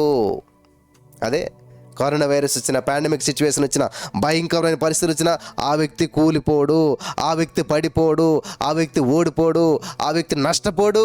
హల్లెలూయా. దేవునికి స్తోత్రం కలుగును గాక. కాబట్టి ఇక్కడ ఇక్కడ మనం గమనించినట్లయితే ఎండొచ్చినా కానీ ఆ చెట్టు నిలబడే ఉంటుంది. కష్టాలు వచ్చినా కానీ విశ్వాసం నిలబడి ఉంటాడు. శ్రమలు వచ్చినా కానీ విశ్వాసం నిలబడి ఉంటాడు. హల్లెలూయా. 4వదిగా తన కాలమందు ఫలమిచ్చు చెట్టు, తన కాలమందు ఫలమిస్తాడు. ఇక్కడ మనం ఒక గొప్ప సత్యం దాగున్నది ఏంటంటే, ఫలం వెంటనే రాదు. బ్రదర్, మీరు చెప్పినట్టుగానే మేము చేస్తున్నాం, కానీ ఎందుకని మాకు ఉద్యోగం రావట్లేదు, ఎందుకని పెళ్లి కావట్లేదు, ఎందుకని జరగట్లేదు? జాగ్రత్తగా ఉండండి. ఫలం వెంటనే రాదు. ఫలం వెంటనే రాదు.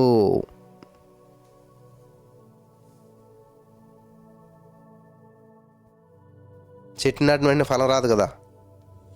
అలాగే దేవునితో నడిచేటువంటి వ్యక్తుల జీవితంలో వెంటనే ఫలితాలు వచ్చేస్తాయి అనుకుంటారు చాలామంది. ఖచ్చితంగా సమయం ఉంటుంది. హల్లెలూయా. సమయం ఉంటుంది.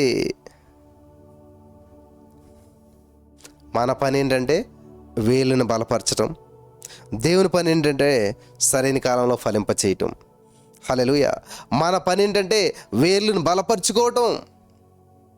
దేవుని పని ఏంటంటే సరైన కాలంలో ఫలింపజేయటం ఆయన పని. అందుకే ఆలస్యం కనిపించినప్పుడు నిరుత్సాహపడకూడదు. ఆలస్యం అవుతున్నప్పుడు డిసప్పాయింట్ అవ్వకూడదు. ఆలస్యం అవుతున్నప్పుడు డిప్రెషన్లోకి వెళ్ళకూడదు. ఆలస్యం అవుతున్నప్పుడు ఆందోళన చెందకూడదు. హల్లెలూయా. దేవునికి స్తోత్రం కలుగును గాక.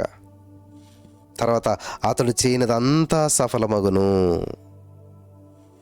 దీని అర్థం ఏంటంటే, విశ్వాసి కోరుకున్నటువంటి ప్రతి పని తప్పకుండా జరుగుతుందని కాదు.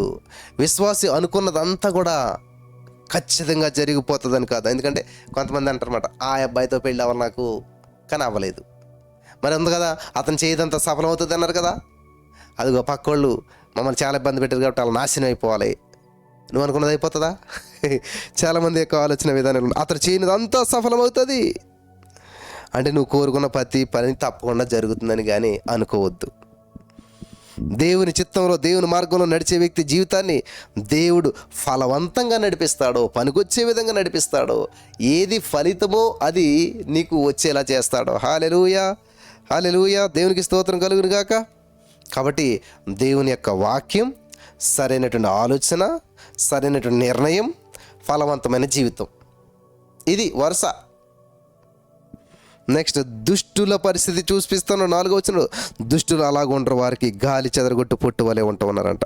అంటే ఇక్కడ చెట్టు మరియు పొట్టు మధ్య ఎంత వ్యత్యాసమో ఇక్కడ మనం చూస్తూ ఉన్నాం. చెట్టు మరియు పొట్టు, చెట్టు పొట్టు ఎంత తేడా ఉంది? వాక్యం ధ్యానించడం అంటే ఇదనమాట. చెట్టు పొట్టు, చెట్టు పొట్టు. ఈ చెట్టుకి పొట్టుకి తేడా ఉందా లేదా? చాలా తేడా ఉన్నదనమాట. చెట్టు ఏం చేస్తుందంటే, చెట్టుకి వేర్లు ఉంటాయి. ఆ వేర్లు దాన్ని స్థిరంగా ఉంచుతాయి. ఈ చెట్టుని కదలకుండా చేస్తాయి. ఈ చెట్టుని పడిపోకుండా చేస్తాయి. హల్లెలూయా. విన్నారా? పొట్టుకు బరువు ఉండదు. పొట్టుకు బరువు ఉండదు. గాలి ఎటు తీసుకెళ్తే అటే వెళ్తుంది.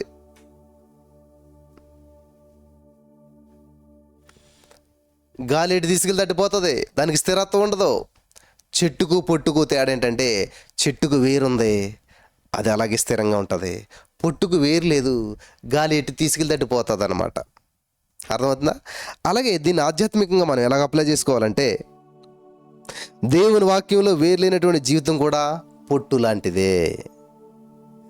ఈరోజు ఒక మాట విని ఒక నిర్ణయం, రేపు మరో మాట విని మరో నిర్ణయం తీసుకుంటారు. మనకి ఎవరో ఫోన్ చేసి అంటుంది, అన్న దేవుని చిత్తం అంటే ఒక్కొక్కరు అలా చెప్తున్నారు, ఏం చేయాలి? ఈ పాస్టర్ లాగా, ఆ పాస్టర్ అందరూ దేవుని వాక్యమే కదా చెప్పేది, మరి అందరూ ఒక్కొక్కలాగా చెప్తున్నారు. అమ్మా, నువ్వు ఏదైనా ఒక ఊరు వెళ్ళాలంటే చాలా మార్గాలు ఉంటాయి. బస్సు ఎక్కాలి, ట్రైన్ ఎక్కాలి, నడిచి వెళ్ళొచ్చు, బైక్ వెళ్ళొచ్చు, కారు వెళ్ళొచ్చు, ఏదో ఉంటుంది. అన్ని మార్గాల్లో నువ్వు ఒక్కొక్కటి ప్రయాణం చేసుకుంటూ పోతే కొద్ది దూరం వెళ్తావు, కానీ గమ్యస్థానం చేరుకోలేవు. ఏదో ఒకటి చూజ్ చేసుకో, అదే మార్గంలో వెళ్ళిపో, ఖచ్చితంగా గమ్యస్థానం చేరుకుంటావు. కాబట్టి ఈ మాట విని ఒక నిర్ణయం, ఆ మాట విని ఒక నిర్ణయం తీసుకున్నట్లయితే ఏ విధమైన ఫలితం ఉండదు. దేవుని వాక్యంలో వేర్లు ఉన్నటువంటి వాళ్ళు స్థిరంగా ఉంటారు. స్థిరమైన నిర్ణయం తీసుకుంటారు. నువ్వు పట్టుకున్న దాన్ని గట్టిగా పట్టుకో, ఒక వాక్యం నువ్వు దాని ప్రకారం జీవించని చెప్పాను నేను. హల్లెలూయా, దేవునికి స్తోత్రం కలుగును గాక. ఇక్కడ 1వ కీర్తన 5-6 వచనాల్లో 2 మార్గాలు మనకు కనిపిస్తూ ఉన్నాయి. చివరగా ఈ యొక్క కీర్తన ముగింపు 2 మార్గాలు మనకు సూచిస్తూ ఉంది. నీతిమంతుల మార్గం అంటే దేవుడు తెలుసుకుంటాడు, కాపాడుతాడు, నడిపిస్తాడు. రెండవది దుష్టుల మార్గం చివరికి నాశనానికి దారితీస్తుంది. 1వ కీర్తనలో చదివినటువంటి తర్వాత, ఈ వాక్యం విన్న తర్వాత మీలో మీరు ఒక ప్రశ్న వేసుకోవాలి. దేవునికి స్తోత్రం కలుగును గాక. ఈ కీర్తన గ్రంథం 1వ అధ్యాయంలో ఒక అద్భుతమైనటువంటి ప్రశ్న మిమ్మల్ని మీరు వేసుకోవాలి. ఏంటంటే, నేను ఏ మార్గంలో నడుస్తూ ఉన్నాను? మంచి మార్గం అనుకుంటావు, కానీ ఏ మార్గంలో ఉన్నావు? చెట్టువా పొట్టువా? చెట్టువా పొట్టువా? ఏ మార్గంలో నడుస్తూ ఉన్నావు? పరిశీలన చేసుకోండి ప్రియులారా. ఇక్కడ ఒక 5 ప్రాముఖ్యమైన విషయాలు మనం నేర్చుకుందాం, ఆధ్యాత్మికమైన పాఠాలు. నెంబర్ 1, చెడు సలహాలను తిరస్కరించు. చెడు వాసన ముక్కు కూడా స్వీకరించదు, మూసేసుకుంటాం. అలాగే చెడు సలహాలను తిరస్కరించు. దేవుని వాక్యం ఆనందించు. పగలు రాత్రి దేవుని యొక్క వాక్యాన్ని ధ్యానించు. నీళ్ళ కాలువల దగ్గర చెట్టులాగా దేవునిలో వేర్లు చేయాలన్నమాట. ఫలించడానికి దేవుని సమయం వరకు సహనంగా ఉండాలి. దేవుడు ఒక సమయంలో నేను ఫలింపజేస్తాడు. నా జీవితంలో చాలా పేదరికం, ఒంటరితనం, కురుంగుదల, నింద, నిరుద్యోగం, అవమానం అన్నీ భరించుకుంటూ వచ్చాను. ఒక సమయం వచ్చేంత వరకు అదే పరిస్థితి. కానీ ఒక సమయం వచ్చింది, మళ్ళీ వెనక్కి తిరిగి చూసే అవసరం లేకుండా దేవుడు ఫలింపజేశాడు, విస్తరింపజేశాడు. యోసేపు జీవితం కూడా అంతే. హల్లెలూయా. నా ప్రియమైనటువంటి సహోదరి స్నేహితులారా, మరి ఈ 1వ కీర్తన మనకి ఏమి నేర్పిస్తూ ఉంది? ఈ యొక్క 1వ కీర్తన ఇంతసేపు ఇన్ని గంటలు ధ్యానించాం కదా. ఈ యొక్క 1వ కీర్తన ద్వారా మనకు దేవుడు, పరిశుద్ధాత్మ దేవుడు ఏమి నేర్పించాలని రాశాడు ఈ యొక్క కీర్తన అంటే, ఆశీర్వాదం ఎలా పొందుకోవాలి అని మాత్రమే చెప్పేది కాదు ఈ 1వ కీర్తన. ఆశీర్వాదానికి తగినటువంటి జీవితం ఎలా జీవించాలి అది కూడా నేర్పిస్తూ ఉంది. ఆశీర్వాదం ఎలా పొందుకోవాలో మాత్రమే కాదు, కానీ ఆశీర్వాదానికి పొందుకోవడానికి ఎలా తగినటువంటి జీవితం జీవించాలి, ఆశీర్వాదానికి తగినటువంటి జీవితం ఎలా జీవించాలి. హల్లెలూయా, దేవునికి స్తోత్రం కలుగును గాక. నేర్పిస్తుంది కీర్తన అంతా కూడాను. మరి చెడు మార్గాన్ని విడిచిపెట్టాలి, దేవుని వాక్యాన్ని ప్రేమించాలి, వాక్యాన్ని ధ్యానించాలి, దేవునిలో వేర్లు మరి నాటుకోవాలి, సరైన కాలంలో ఫలించాలి. హల్లెలూయా, హల్లెలూయా. ఇది మెయిన్ అన్నమాట. నువ్వు అందులో నాటబడాలి, ఫలించాలి, సరైన కాలంలో ఫలించాలి. దేవునికి స్తోత్రం కలుగును గాక. హల్లెలూయా. మొట్టమొదటిగా చెడు మార్గాన్ని విడిచిపెట్టండి, చెడు తలంపులు విడిచిపెట్టండి. మీ మనసులో ఏమన్నా ఉంటే వాటన్నిటిని తీసిపడేసేయండి. ఫస్ట్ దేవుని వాక్యాన్ని ప్రేమించండి. అంతే కదా, ప్రేమ ఉంటేనే కదా దాంతో ఎక్కువ సమయం గడపగలుగుతాం మనం. ప్రేమ ఉంటేనే కదా దాని గురించి ధ్యానిస్తాం, ఆలోచన చేస్తాం. ఫస్ట్ దేవుని వాక్యాన్ని ప్రేమించండి. చెడు తలంపులను విడిచిపెట్టాక, దేవుని వాక్యాన్ని ప్రేమించాక, దేవుని వాక్యాన్ని ధ్యానించాక, మరి దేవునిలో వేర్లు వేసుకోవాలి, వేర్లు నాటుకోవాలన్నమాట. అప్పుడు ఎప్పుడైతే దేవుని వేర్లు నాటుకున్నావో ఫలించడం మొదలు పెడతావు. సరైన కాలంలో ఫలాన్ని నువ్వు పొందుకుంటావు. హల్లెలూయా, హల్లెలూయా. కాబట్టి ఈ రోజున చాలా అద్భుతమైనటువంటి అమూల్యమైన సత్యాన్ని పరిశుద్ధాత్మ దేవుడు మనకు తెలియజేశాడు. ఈ యొక్క సత్యం గ్రహించిన మీరంతా కూడా మరి ఫలించి, విస్తరించి, అభివృద్ధి చెంది, భూమిని నిండించి, లోపరుచుకుని ఏలుబడి చేయాలి. ఆమేన్. హల్లెలూయా. చేస్తారా? విస్తరిస్తారా? ఫలిస్తారా? అభివృద్ధి చెందుతారా? ఊహించిన రీతిలో మీరు వర్ధిల్లుతారా? ఆల్రెడీ ప్రణాళికను సిద్ధం చేశాడు దేవుడు. ఆలస్యం నీదే, అద్భుతం సిద్ధం. నువ్వు చెట్టువా పొట్టువా? స్థిరం ఉందా నీకు? స్థిరమైన జీవితం ఉందా? స్థిరమైన కనెక్షన్ ఉందా? దేవునితో స్థిరమైన సంబంధం ఉందా? ఒకవేళ ఇంతవరకు లేనట్లయితే ఇది అనుకూల సమయం. ఈ సమయంలో నువ్వు స్వీకరించు. Thank you Jesus. హల్లెలూయా. ఈ సమయంలో స్వీకరించు. నిజమే దేవా, నేను గాలి చెదరగొట్టు పుట్టువల అటు ఇటు ఇటు ఇటు తిరుగుతున్నానే, ఒక స్థిరమైనటువంటి జీవితం నాకు లేదే, ఒక స్థిరమైన ఆలోచన నాకు లేదే, ఒక స్థిరమైన ప్రణాళిక నాకు లేదే, ఏదో నా ఇష్టానుసారంగా నేను జీవిస్తూ ఉన్నానే, మంచి నిర్ణయం తీసుకోలేకపోతున్నానే, మంచిగా ఫలించలేకపోతున్నానే.